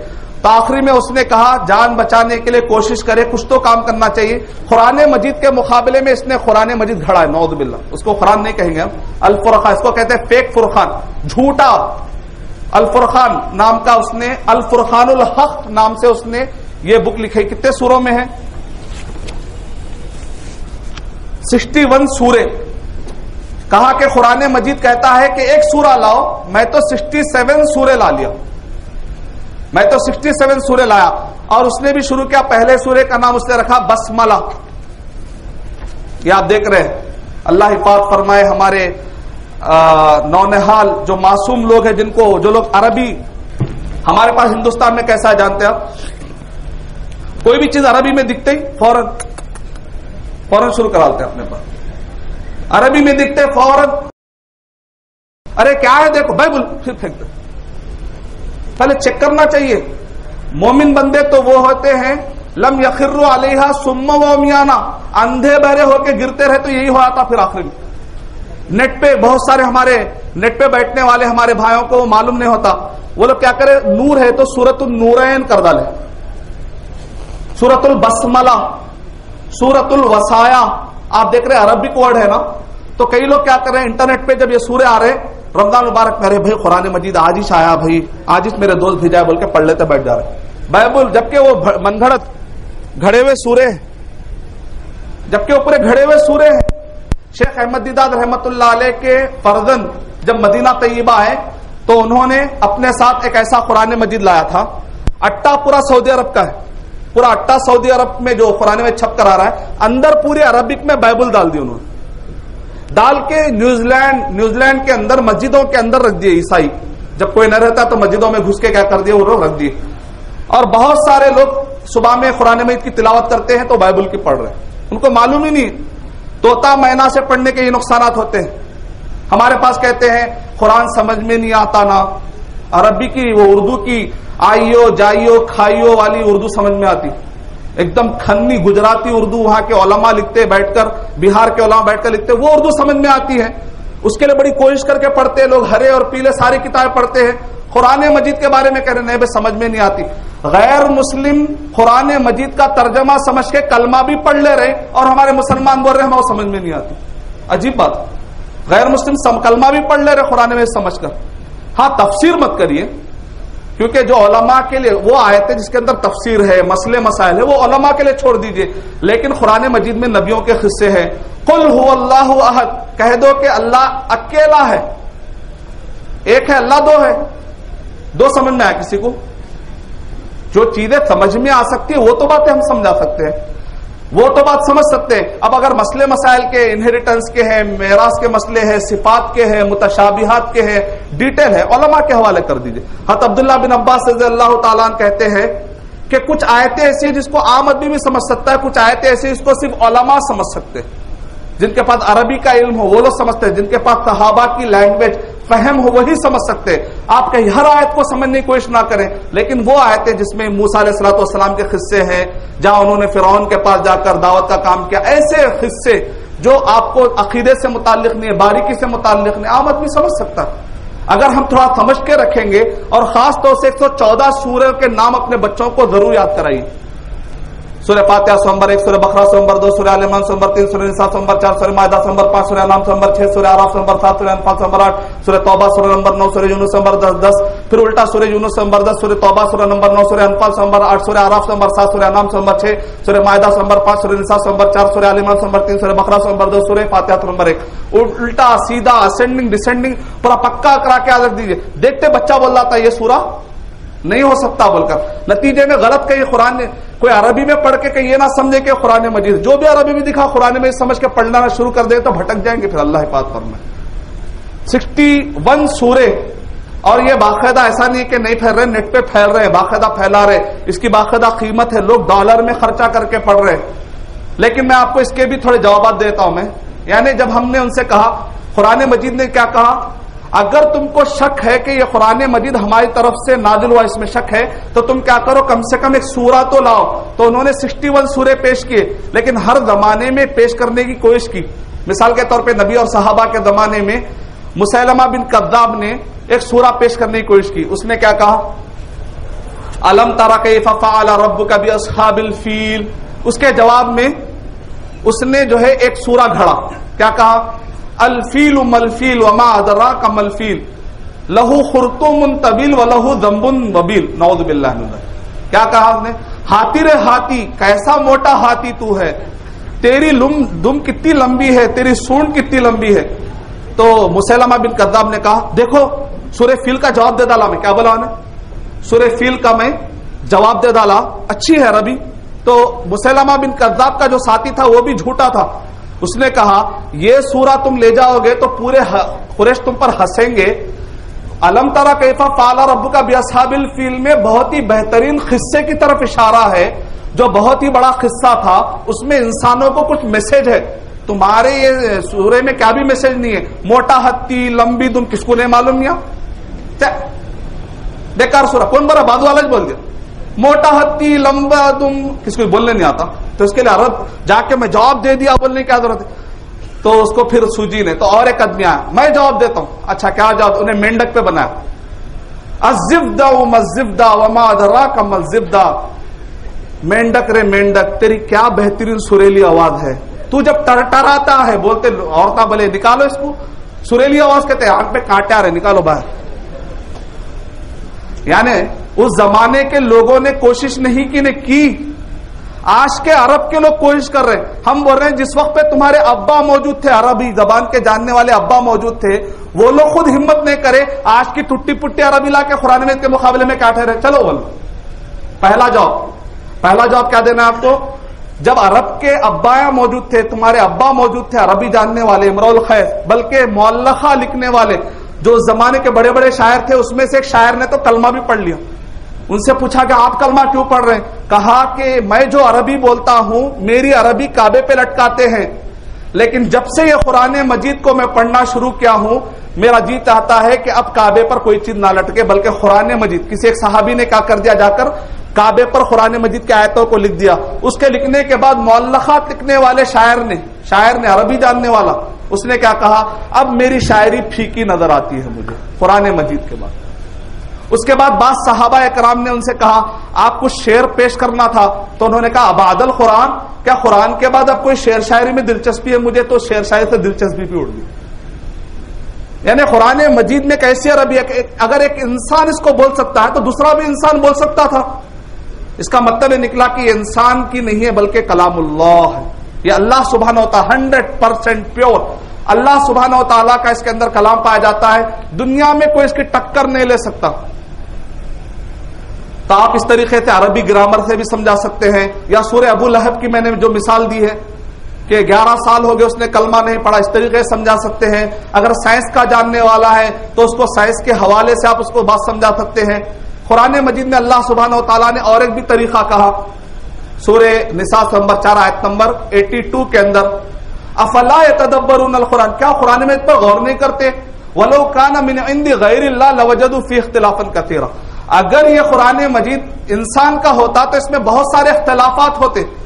اس کے اندر کہیں پر بھی کانٹرڈکشن نہیں پائے جاتے، اختلافات نہیں پائے جاتے. اب اگر کسی کو اختلاف نظر آ رہے تو اس کی سوچ میں اختلاف ہے، اس کے سمجھ میں اختلاف ہے. اور انہوں نے سوالات بھی کی کئی. علامہ شیخ شنقیطی رحمۃ اللہ علیہ نے ایک موٹی بک میں جو بھی جہاں پر نئے اختلافات دکھ رہے تو انہوں نے کہا وہ اختلافات نہیں ہیں، سمجھانے کا ایک انداز ہے. مثال کے طور پہ ایک مشہور اختلاف جو ذکر کرتے ہیں وہ یہ ہے، ایک جگہ پر اللہ تعالیٰ قرآن مجید میں کہہ رہے ہیں کہ ہم نے انسان کو نطفے سے بنایا. ایک جگہ پر کہہ رہے ہیں اللہ سبحانہ و تعالیٰ ہم نے انسان کو سلالہ سے بنایا. ایک جگہ پر اللہ سبحانہ و تعالیٰ کہہ رہے ہیں مٹی سے بنایا. کہیں پر اللہ سبحانہ و تعالیٰ کہہ رہے ہیں من حمیم مسنون، یعنی کہ ایسا کیچڑ جس سے بو آتی ہے اس سے بنایا. ایک جگہ پر کہہ رہے ہیں کہ سلسال، یعنی کہ ٹھیکرے والی کھنکتی ہوئی مٹی سے.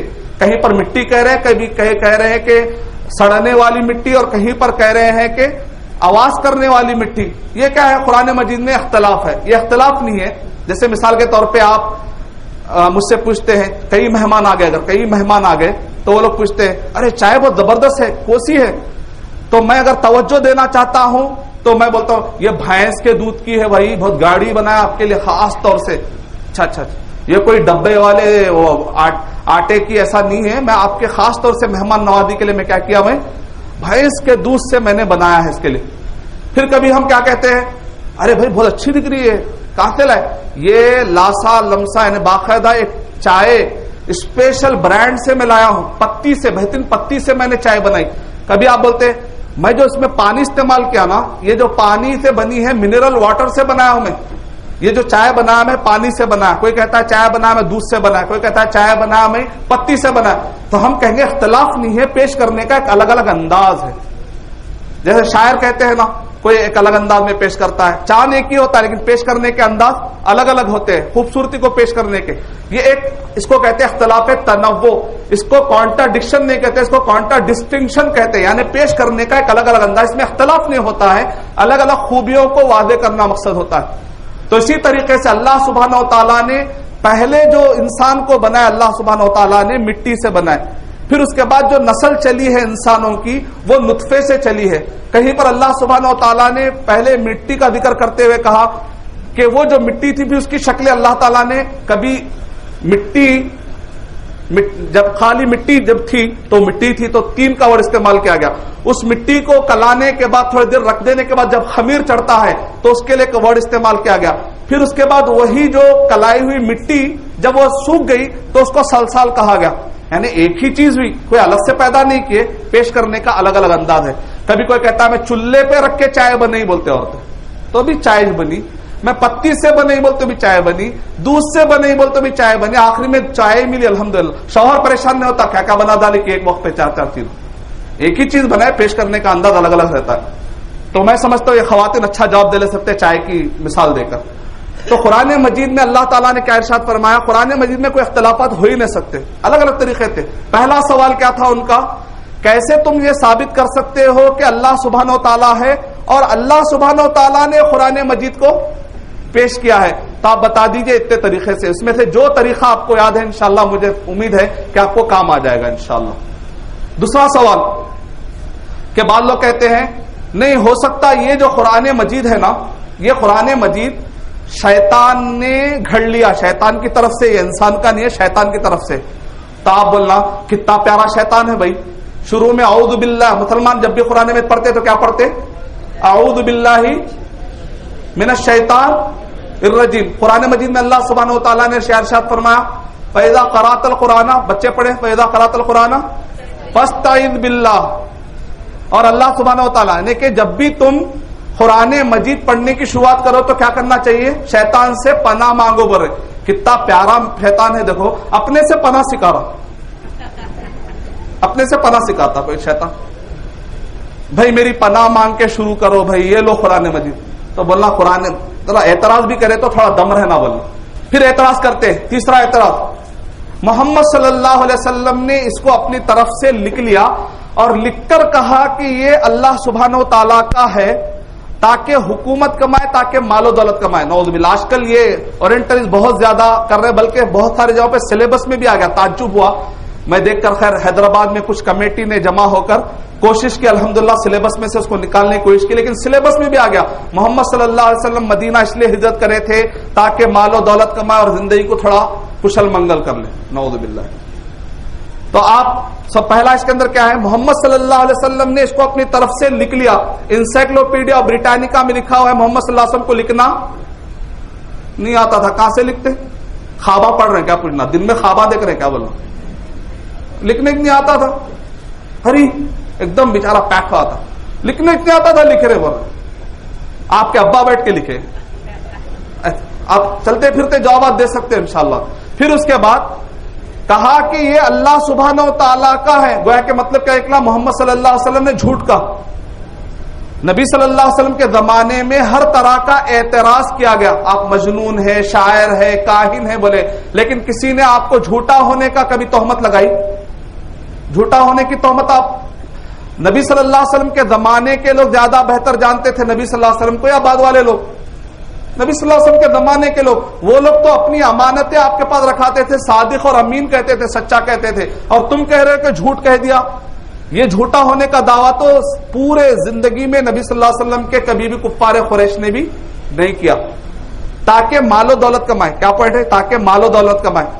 نبی صلی اللہ علیہ وسلم نبوت سے پہلے مالدار تھے یا بعد میں؟ نبوت، نبی صلی اللہ علیہ وسلم جب نبی بنائے گئے، نبی بنائے جانے سے پہلے مالدار تھے یا بعد میں؟ پہلے تھے. حضرت خدیجہ رضی اللہ تعالیٰ عنہ مکے کی بہت بڑی سردار اور مال میں بہت مالدار خاتون تھی. نبی صلی اللہ علیہ وسلم کی شادی کس سے ہو گئی تھی؟ خدیجہ رضی اللہ تعالیٰ عنہ سے. کیا عمر میں ہوئی تھی؟ 25 سال کی عمر میں. اور نبوت کب ملی؟ 40 سال کی عمر میں. تو نبوت سے پہلے نبی صلی اللہ علیہ وسلم مالدار تھے یا بعد میں تھے؟ تو پہلے ایک مال والے انسان کو اور زیادہ مال کمانے کی خواہش، سمجھ میں نہیں آ رہا، اعتراض ذرا اچھا کریے آپ، بعد میں جواب دیں گے، پہلے اعتراض اچھا کرو بولنا. اعتراض کرنے سے نہیں آ رہا بولتے انہیں احساس کمتری میں آتا، پھر میں کوئی اعتراض کرنے تو اعتراض کرنے بھی نہیں آ رہا کیا بولنا. ذرا اعتراض تو اچھا کرو، اعتراض کا معیار تو رہنا چاہیے تاکہ حکومت کمائے. نبی صلی اللہ علیہ وسلم سورہ فصلت نمبر 41 کی آیت نمبر 1 سے لے کر 24 پڑھیں گے تو اس میں پورے کفار قریش مل کر کیا بولے؟ اے نبی صلی اللہ علیہ وسلم آپ یہ کام چھوڑ دیجئے، حکومت چاہیے تو ہم سے لے لیجئے. تو نبی صلی اللہ علیہ وسلم نے کہا مجھے حکومت نہیں چاہیے، تمہارا ایمان چاہیے، مجھے تمہارے آخرت کی فکر ہے، تمہارے جنت کی فکر ہے. اگر نبی صلی اللہ علیہ وسلم حکومت کے لیے مقصد ہوتا تو یہ قرآن مجید کا مشن چھوڑ دے کے حکومت لے لیتے تھے. یہ اب آئیے ذرا کامن سوالات کی طرف. میں آپ کو 3 دیا، پہلے تو اللہ تعالیٰ ثابت کرے، پھر کس طرح سے قرآن مجید اللہ سبحانہ تعالیٰ کی طرف سے ہے. سیکنڈ، قرآن مجید شیطان کی طرف سے، اس کا میں نے جواب دے دیا آپ کو. تیسرا، محمد صلی اللہ علیہ وسلم نے اس کو اپنی طرف سے لکھ لیا تھا، آپ کہہ دیجئے ان کو لکھنا ہی نہیں آتا تھا. پھر چوتھے میں کامن سوالات ہیں، ان کے کامن سوالات چلتے پھرتے، اور ایک بس اسٹاپ پہ ادھر ادھر، جیسا کہ میں نے کہا ان کو باقاعدہ تنخواہ ہی ملتی ہے جا کر مسلمانوں کا دماغ کرپٹ کرنے کے لیے. تو اس میں سے آ کر وہ لوگ پہلا سوال کرتے، تمہارے قرآن مجید میں لکھا ہوا ہے انجیل فالو کرو، تورات فالو کرو. تمہارے قرآن میں کھول کھول کے بتاتے یہ دیکھو یہ آیت میں انجیل آیا، اور ہمارے پاس بائبل اٹھائے ہم لوگ عیسائی ہیں انجیل مانتے، یہ یہودی ہے تورات مانتے، آپ لوگ کیوں ہمارا احترام نہیں کرتے؟ آؤ چرچوں میں آؤ، تم بھی ہم سب ایک ہی ہے بولتے. تو آپ پلٹا کے بولنا اللہ تعالیٰ نے ہم کو انجیل اور تورات ماننے کے لیے کہا، بائبل نہیں.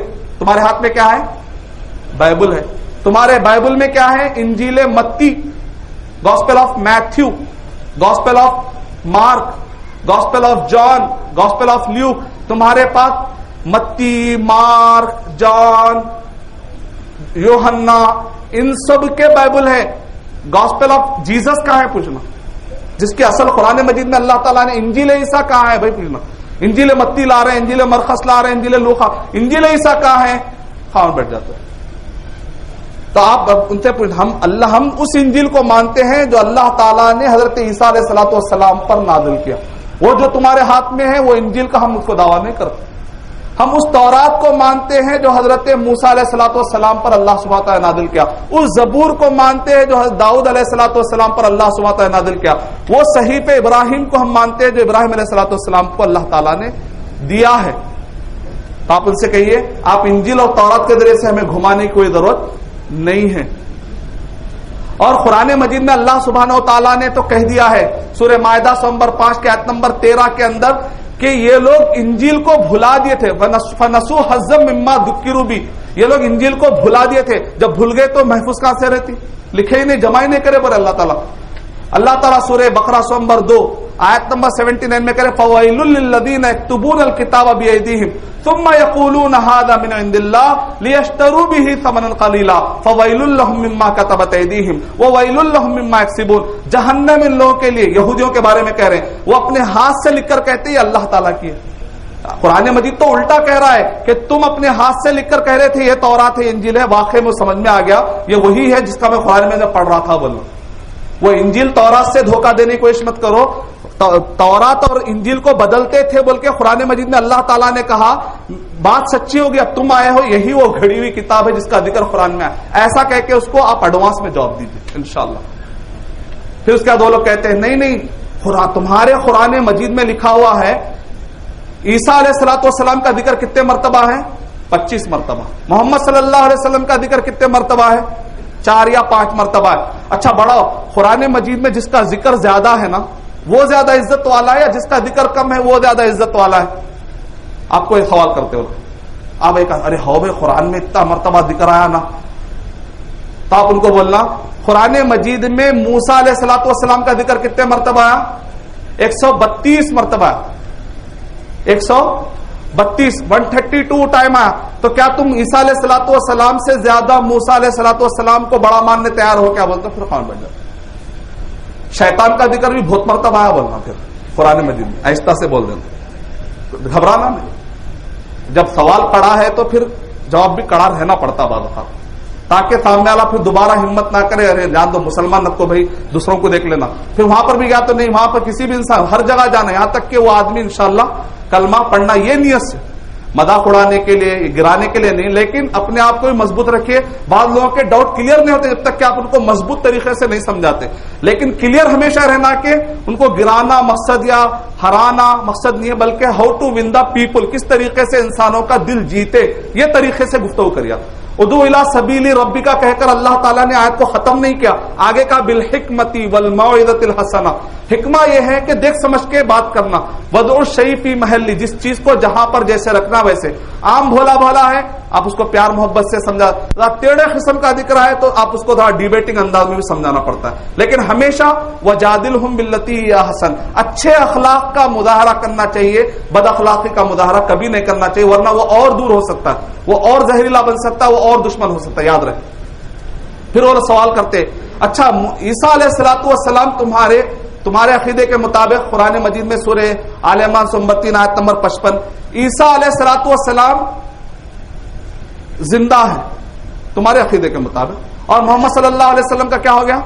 انتقال ہو گیا، وہ زمین میں، اور عیسیٰ علیہ الصلوۃ والسلام زندہ ہے. اچھا آپ بتاؤ کون زیادہ افضل ہے؟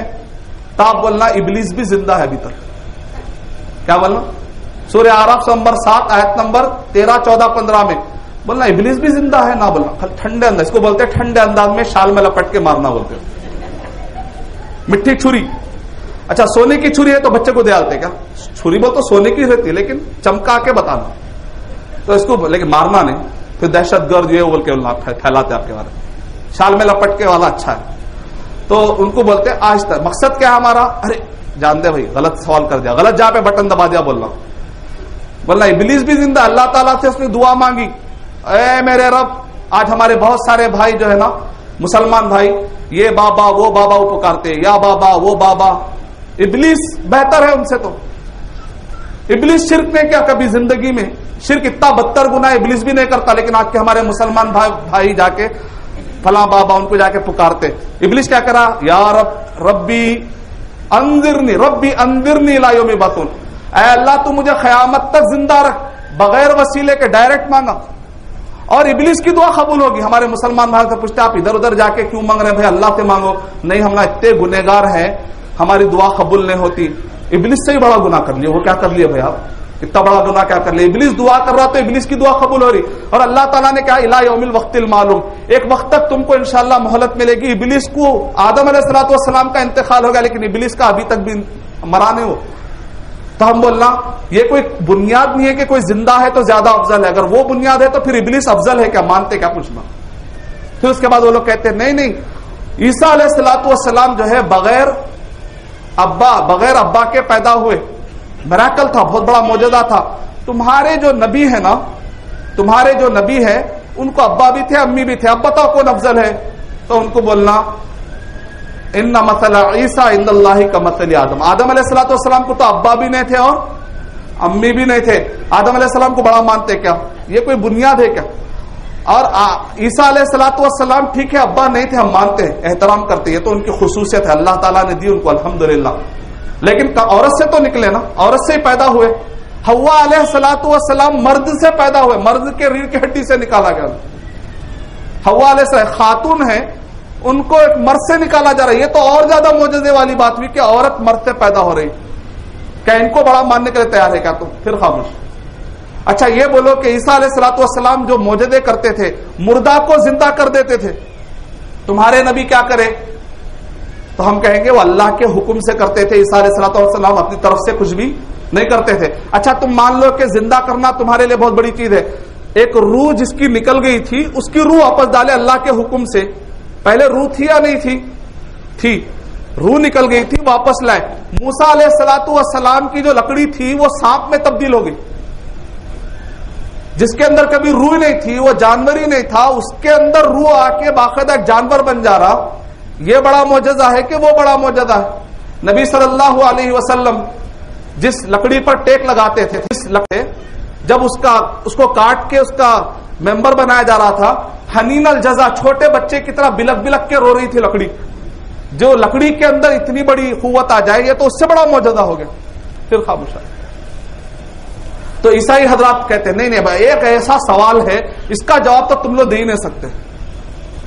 تو وہ لوگ کہتے ہیں اچھا یہ بتاؤ عیسیٰ علیہ الصلوۃ والسلام آسمان میں ہاں زندہ ہے, ہاں نبی صلی اللہ علیہ وسلم کہاں ہے؟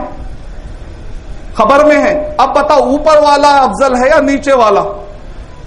علامہ ثناء اللہ امرتسری رحمۃ اللہ علیہ نے کیا کہا, ایک ترازو لایا جائے, ترازو معلوم نا, ترازو لایا جائے. اس کے بعد کہا ایک پلڑے میں 10 موٹا چاول رکھ دیا کرو, 10 کلو چاول رکھ دیا ایک پلڑے میں, دوسرے پلڑے میں کچھ بھی نہ رکھے. تو ہلکا پلڑا جو ہوتا جس کے اندر کچھ بھی نہیں وہ کہاں ہو جاتا, اوپر ہو آتا. اور جس پلڑے میں جو ہے 10 کلو چاول رہتے کہاں آتا ہو. تو میں یہ موٹا لیتا ہوں, اب خالی والا ہوا والا پلڑا آپ لے لو, کون سا افضل ہے؟ اوپر والا نا, لے لو. تو ہر چیز اوپر والی چیز صحیح افضل ہونا ضروری نہیں ہوتی ہے. آپ اس طریقے سے آپ انشاءاللہ ان کو سمجھا سکتے ہیں. یہ عام سوالات ہیں. پھر اس کے بعد وہ لوگ کہتے ہیں اب ذرا علمی سوالات آتے ہیں. تعجب کیا میں پیپروں پہ یہ بھی ڈال رہے ہو لوگ, لیکن آپ لوگ گھبرانے کی ضرورت ہے. ہر ایک کے جوابات ہوتے ہیں. ہم کو علم نہ ہونے کی وجہ سے بعض اوقات ہم پریشان ہوتے ہیں. اتنا کانفیڈنٹ رہیے, الحمدللہ ہر ایک کے جوابات ہوتے ہیں. قرآن مجید اللہ تقل جاء الحق وزهق الباطل ان الباطل کان زهوقا, یعنی حق آ گیا اور باطل مٹ گیا, اور باطل تو مٹنا ہی مٹنا ہے. بائبل کیسا شروع ہوتی ہے معلوم؟ بائبل شروع ہوتی ہے اگر آپ پڑھتے 1611 جنرلی آپ لوگ کوشش کیا کریں لکھ لیجئے, کام آئے گا. اگر زیادہ پڑھے لکھے طبقے میں بات کر رہے ہیں تو آپ کو کام آئے گا. 1611 میں جو بائبل ہے کنگ جیمز ورژن ہے, اس کے بارے میں یہ پورے کرسچنوں کی بنیاد ہے یہ بائبل. اس بائبل کے بارے میں کون لکھ رہے ہیں؟ اور ایک بائبل نظر ثانی کی ہوئی بائبل کہتے ہیں, ریوائز اسٹینڈرڈ ورژن, یعنی ایک ایسا بائبل جس کو انسانوں نے نظر ثانی کیا. نعوذ باللہ, اللہ کے کلام کو بندہ نظر ثانی کر رہا ہے. جیسا کہتے ہیں نا ایک عالم صاحب نے اچھی کتاب لکھی, دوسرے عالم صاحب نے نظر ثانی کر کے اس کے اندر کیا کر دیا, انہوں نے غلطیاں نکالی. ہاں بول سکتے ہیں انسان ہے, انسان سے غلطی ہوتی. یہاں پر کس کی بات کو بائبل کہہ رہے؟ انجیل کو, ان کے نعوذ باللہ. اللہ کے کلام کو انسانوں نے کیا کیا, ریوائز اسٹینڈرڈ ورژن. اگر آپ بائبل میں جائیں اس میں لکھا RSV, اس کے پہلے پیج پہ کیا لکھا ہوا جانتے ہیں؟ ایسا کھولیے آپ بائبل کھولتے ہیں RSV میں 1952 اور 1971 کے بائبل کو آپ کھولیے. پہلے پیج پہ کیا لکھا معلوم؟ ہم مانتے ہیں کہ کنگ 1611 کا جو بائبل ہے ہماری, جس کے اوپر اصل بنیاد ہے ہمارے پورے کرسچینٹی کی, ہم مانتے ہیں.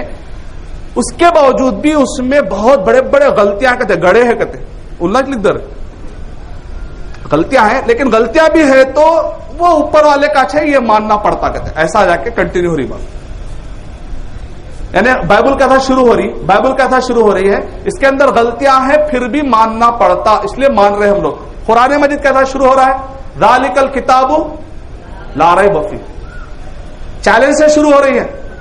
یہ وہ کتاب ہے لا ریب فیہ, اس میں کوئی شک کی گنجائش ہی نہیں ہے تو کوئی لا کے بتا دے. ھدی للمتقین, اور گائیڈ بھی کرنے والی ہے, صرف شک سے خالی نہیں بلکہ ھدی للمتقین. یعنی دنیا کے سارے مذہبی کتابیں کون سی زبان میں اتری نہیں معلوم, کب اتری نہیں معلوم, کون تھا پہلے لینے والا نہیں معلوم. یہاں پر صدی بھی کلیئر ہے, لینے والا بھی کلیئر ہے, کس گروپ کے درمیان ہے وہ بھی کلیئر ہے, جو زبان میں اتری وہ بھی زبان کلیئر ہے, وہ محفوظ بھی ہے. پھر کہتا شروع ہے لا ریب فیہ. اتنے کانفیڈنس کا دنیا کی کون سی کتاب ہے؟ یہ قرآن میں. چھوٹی سی ہسٹری آپ کو دیتا ہوں کہ دعوت کے کام میں ہسٹری کی بہت ضرورت پڑتی ہے. کہ آج کل اورینٹلسٹ کہہ رہے ہیں اور خاص طور مستشرقین کہہ رہے ہیں جو 60,000 کتابیں اسلام کے خلاف لکھے ہیں, یعنی 3 دن میں 2 کتابیں اسلام کے خلاف لکھے صرف 150 سال میں. اورینٹلسٹ, یہ ٹائمز میگزین, یہ ایک بہت بڑا امریکہ یعنی بہت بڑا جو نیوز پیپر ہے ٹائمز میگزین, اس کے اندر ہے 16 اپریل 1979 کی یہ بات ہے. پتا نہیں اب تک کتنے کتابیں لکھی جا چکی ہے. 150 سال میں 60,000 کتابیں اسلام اور مسلمانوں کے خلاف لکھی گئی. ہم کیا کر رہے ہیں اس کے اندر جو باتیں, اور یہ باتیں چھوٹے چھوٹے پمفلٹ کی شکل میں لا کر آندھرا میں اور حیدرآباد میں بڑے پیمانے پہ آج کل بٹ رہی ہیں. توجہ دیجئے, شعور کے ساتھ لائف گزاریے. اگر ہم ایسے ہی لائف گزاریں گے, بچے بھی پل رہے ہیں, ہم بھی پل رہے ہیں, بڑے ہو رہے ہیں, ایک دن یہ بچے گلے میں اگر عیسائی کا کراس ڈال کے آئیں گے تو اس دن پہ ہم کو رونا پڑے گا. اللہ حفاظت کرنا. قادیانی بن جائیں گے, عیسائی بن جائیں گے تو اللہ اس دن ہم کو صرف رونا ہی پڑے گا. اس سے پہلے ہے کہ ہم دین کی فکر کر ناداں، مصیبت آنے والی ہے تیرے بربادیوں کے مشورے آسمانوں۔ ایک بریف ہسٹری بتاتا ہوں میں۔ مصحف عثمانی، عثمان رضی اللہ تعالیٰ عنہ کے زمانے میں جو ہاتھ سے لکھا گیا تھا، اس زمانے کا قرآن آج بھی محفوظ ہے۔ اگر آپ قرآن مجید یعنی اگر کچھ بھی سمجھ میں نہیں آپ کو کیسے ثابت کرنا ہے، تو کم سے کم آپ کہہ سکتے ہیں عثمان رضی اللہ تعالیٰ عنہ نبی صلی اللہ علیہ وسلم کے گزرنے کے 20 سال کے بعد کا ہی واقعہ ہے، زیادہ دور نہیں، 20 اور 30 سال کے بعد کا ہی واقعہ ہے۔ اس زمانے میں جو قرآن مجید لکھا گیا تھا آج بھی وہ محفوظ ہے، اس کو لے جا کر اس سے ٹیلی کر لیجئے، الحمدللہ ایک بھی حرف کا فرق اس کے اندر آپ کو نظر نہیں آئے گا۔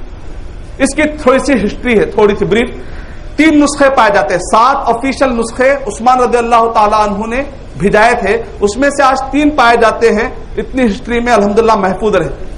ایک برٹش کو تو آپ جانتے ہیں، لندن کے لوگوں کو، وہ لوگ دنیا بھر سے ہمارے پاس سے تاج محل کے سارے چیزیں لے کے جاتے جاتے مسلمانوں کے علاقوں سے وہ لوگ ایک مصحف عثمانی لندن میں رکھا ہوا، وہاں کی برٹش وہاں کے میوزیم میں رکھا ہوا ہے، ایک مصحف عثمانی کا ایک نسخہ وہاں پر رکھا ہوا ہے، اور ایک دوسرا استنبول میں رکھا ہوا ہے، ٹرکی کے اندر۔ اس کی تھوڑی سی ہسٹری یہ ہے کہ پہلے حجاز میں تھا، آپ کو معلوم ہے اسلام ہسٹری، نبی صلی اللہ علیہ وسلم، خلفائے راشدین، بنو امیہ، بنو عباسیہ، یہ باقاعدہ خلافت ایسا گروپ کی خلافت بنائی ہے مسلمانوں کی تاریخ میں۔ نبی صلی اللہ علیہ وسلم کے زمانے میں اور خلفائے راشدین کے زمانے میں مدینہ مسلمانوں کا کیپٹل تھا، خلافت کی جگہ تھی۔ علی رضی اللہ تعالیٰ عنہ نے آسانی کے لیے اور مدینے کو سکون میں رکھنے کے لیے، اور دنیا چونکہ بہت زیادہ مسلمان پھیل رہے تھے، آسانی کے لیے سینٹر پوائنٹ کس کو سمجھا؟ کوفہ کو، تو انہوں نے کوفہ کو کیپٹل بنایا۔ بعد میں بنو امیہ والوں نے دمشق سیریا کو بنایا، پھر بنو عباسیہ نے بغداد کو بنایا، کہا کہ بھئی یہ ہمارے لیے آسان ہے، ہندوستان کی طرف اسلام زیادہ پھیل رہا ہے۔ اس کے بعد ٹرکی سلطنت عثمانیہ والوں نے کہا کہ نہیں نہیں، خلافت ٹرکی کو بنائیں گے کیونکہ یہاں سے کام کرنے کے لیے آسانی ہو جاتی ہمارے لیے۔ تو جس وقت پر ٹرکی میں خلافت تھی تو اس وقت پر انہوں نے کیا کیا؟ عثمان رضی اللہ تعالیٰ عنہ کے زمانے میں جو قرآن مجید لکھا ہوا تھا وہ مصحف لا کر انہوں نے ٹرکی میں رکھ دیا، حجاز سے، مدینے سے نکال کر انہوں نے کہا رکھا ٹرکی میں، کیونکہ محفوظ قلعے کی شکل میں تھا۔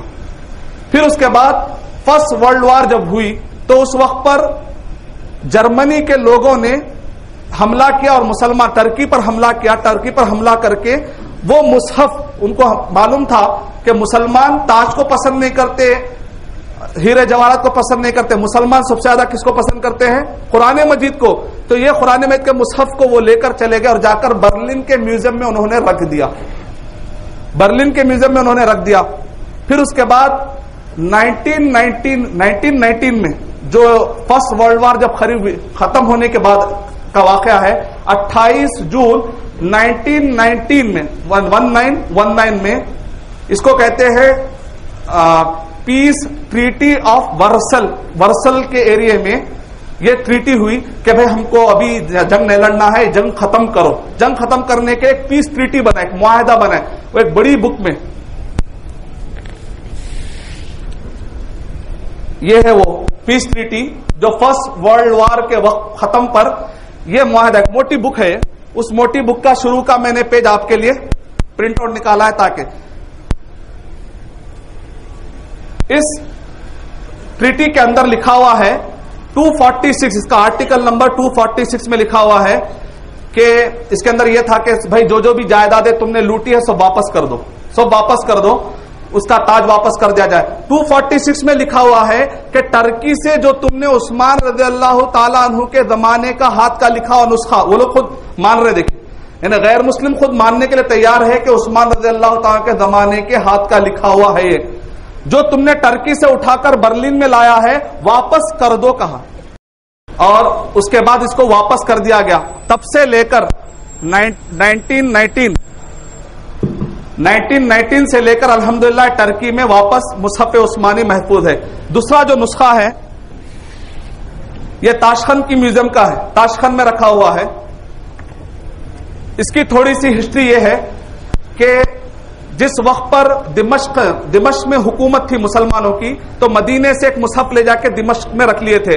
تیمور لنگ نے جب حملہ کیا 1485 میں دمشق پر تو اس نے کہا کہ مصحف عثمانی میرے ملک میں رہنا چاہیے، تو تیمور لنگ نے، مسلمان تھے یہ بھی، وہ لے جا کر سمرقند میں انہوں نے رکھ دیا۔ سمرقند میں یہ مصحف تھا تو اس وقت پر روس کا ایک بادشاہ زار اس نے حملہ کیا 1865 کے اندر، زار نامی، اس نے اس کو سمرقند سے وہ لے جا کر اس نے سینٹ پیٹر برگ، جو اس وقت کے رشیا کا کیپٹل تھا، وہاں پر لے جا کر اس نے رکھ دیا. پھر اس کے بعد الحمدللہ اکبر علی باشی نامی شخص کہتے ہیں، ڈاکٹر محمد حمید اللہ پیج نمبر 41 میں کہتے ہیں، میں خود ان سے ملاقات کیا اور ان سے میں نے قصہ سنا ہے. ڈاکٹر اکبر علی باشی کہتے ہیں، ڈاکٹر محمد حمید اللہ جانتے ہیں آرکیالوجیکل ڈپارٹمنٹ میں، مینوسکرپٹ میں، مخطوطات میں ماہر ہے، مسلم اور غیر مسلم بھی ان کو مانتے ہیں. تو کہتے ہیں کہ میں اکبر علی باشی سے میں نے ملاقات کی تو انہوں نے واقعہ سنایا کہ 50 سال تک ایک مصحف جو سمرقند کا روس والے لے کر چلے گئے تھے، 50 سال تک ان کے پاس تھا. اکبر علی بادشاہ وہاں کے جنرل تھے. جب کمیونزم آیا تو اس وقت پر 1917 میں جب کمیونزم آیا تو کئی لوگ واپس وہاں سے روس سے بھاگنے لگے. تو اکبر علی بادشاہ نے کہا میں بھی بھاگوں گا یہاں سے، لیکن جاتے جاتے پیلس میں سے مصحف عثمانی جو 50 سال سے رکھا ہوا ہے اس کو لے کر جاؤں گا. تو انہوں نے اپنے فوج کو حکم دیا کہ میرا حکم ہے کہ جا کر وہ مصحف لاؤ. فوج تو کمانڈر کی بات مانتی ہے، انہوں نے جا کر لا لیا. کمانڈر کو جیسے ہی یہ مصحف ملا وہ فوراً لے کر ترکستان چلے گئے. اس طریقے سے مصحف عثمانی واپس ترکستان آیا 1917 میں، اور 1924 میں پھر واپس یہ تاشقند کے میوزیم میں رکھ دیا گیا. تب سے لے کر الحمدللہ یہ محفوظ ہے. آپ کم سے کم یہ کہہ سکتے ہیں اس کو اور اس کو ٹیلی کر کے دیکھ لو، الحمدللہ قرآن مجید محفوظ ہے، ذرا بر بھی حروف کا اس کے اندر فرق پایا نہیں جاتا. یہ وہ باتیں تھی جو میں آپ کے سامنے بتایا. قرآن مجید پر اعتراضات کے جوابات جو میں نے آپ کو مختصر بتائے ہیں، اور بھی آپ کو مطالعہ کرنا چاہیے علماء سے. ابھی جو ڈاکٹر سعید احمد حفیظہ اللہ آپ کا ٹاپک ہی ہے ہندوستان پر اورینٹلسٹ، جو اسلام پر اعتراضات کرتے ہیں، بکس لکھتے ہیں، کون ہے اصل میں اورینٹلسٹ ہے، جن کی کتابوں کو لے کر عیسائی، منکرین حدیث، جتنے بھٹکے فرقے ہیں یہ سب ان کی کتابوں کو لے کر اپنا کاروبار چلاتے ہیں. تو آپ نے اصل لوگوں پر بھی حملہ کر دیا، اس پر پی ایچ ڈی کیا اپنی ماشاءاللہ.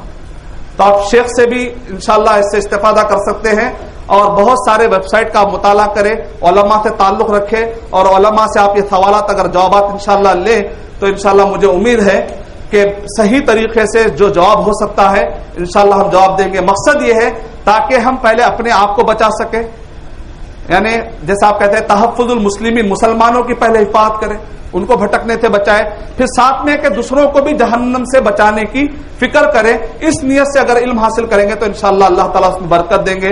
میں اللہ تعالیٰ سے دعا کرتا ہوں کہ اللہ سبحانہ و تعالیٰ مجھے اور آپ سب کو قرآن مجید اور اسلام، قرآن مجید اور صحیح احادیث اور نبی اکرم صلی اللہ علیہ وسلم اور صحابہ کے طریقے کے مطابق چلنے والا بنائے. قرآن مجید اور صحیح حدیث کو نبی اور صحابہ کے طریقے کے مطابق سمجھنے والا اور اس کو پھیلانے والا بنائے. آمین. وآخر دعوانا الحمدللہ رب العالمین.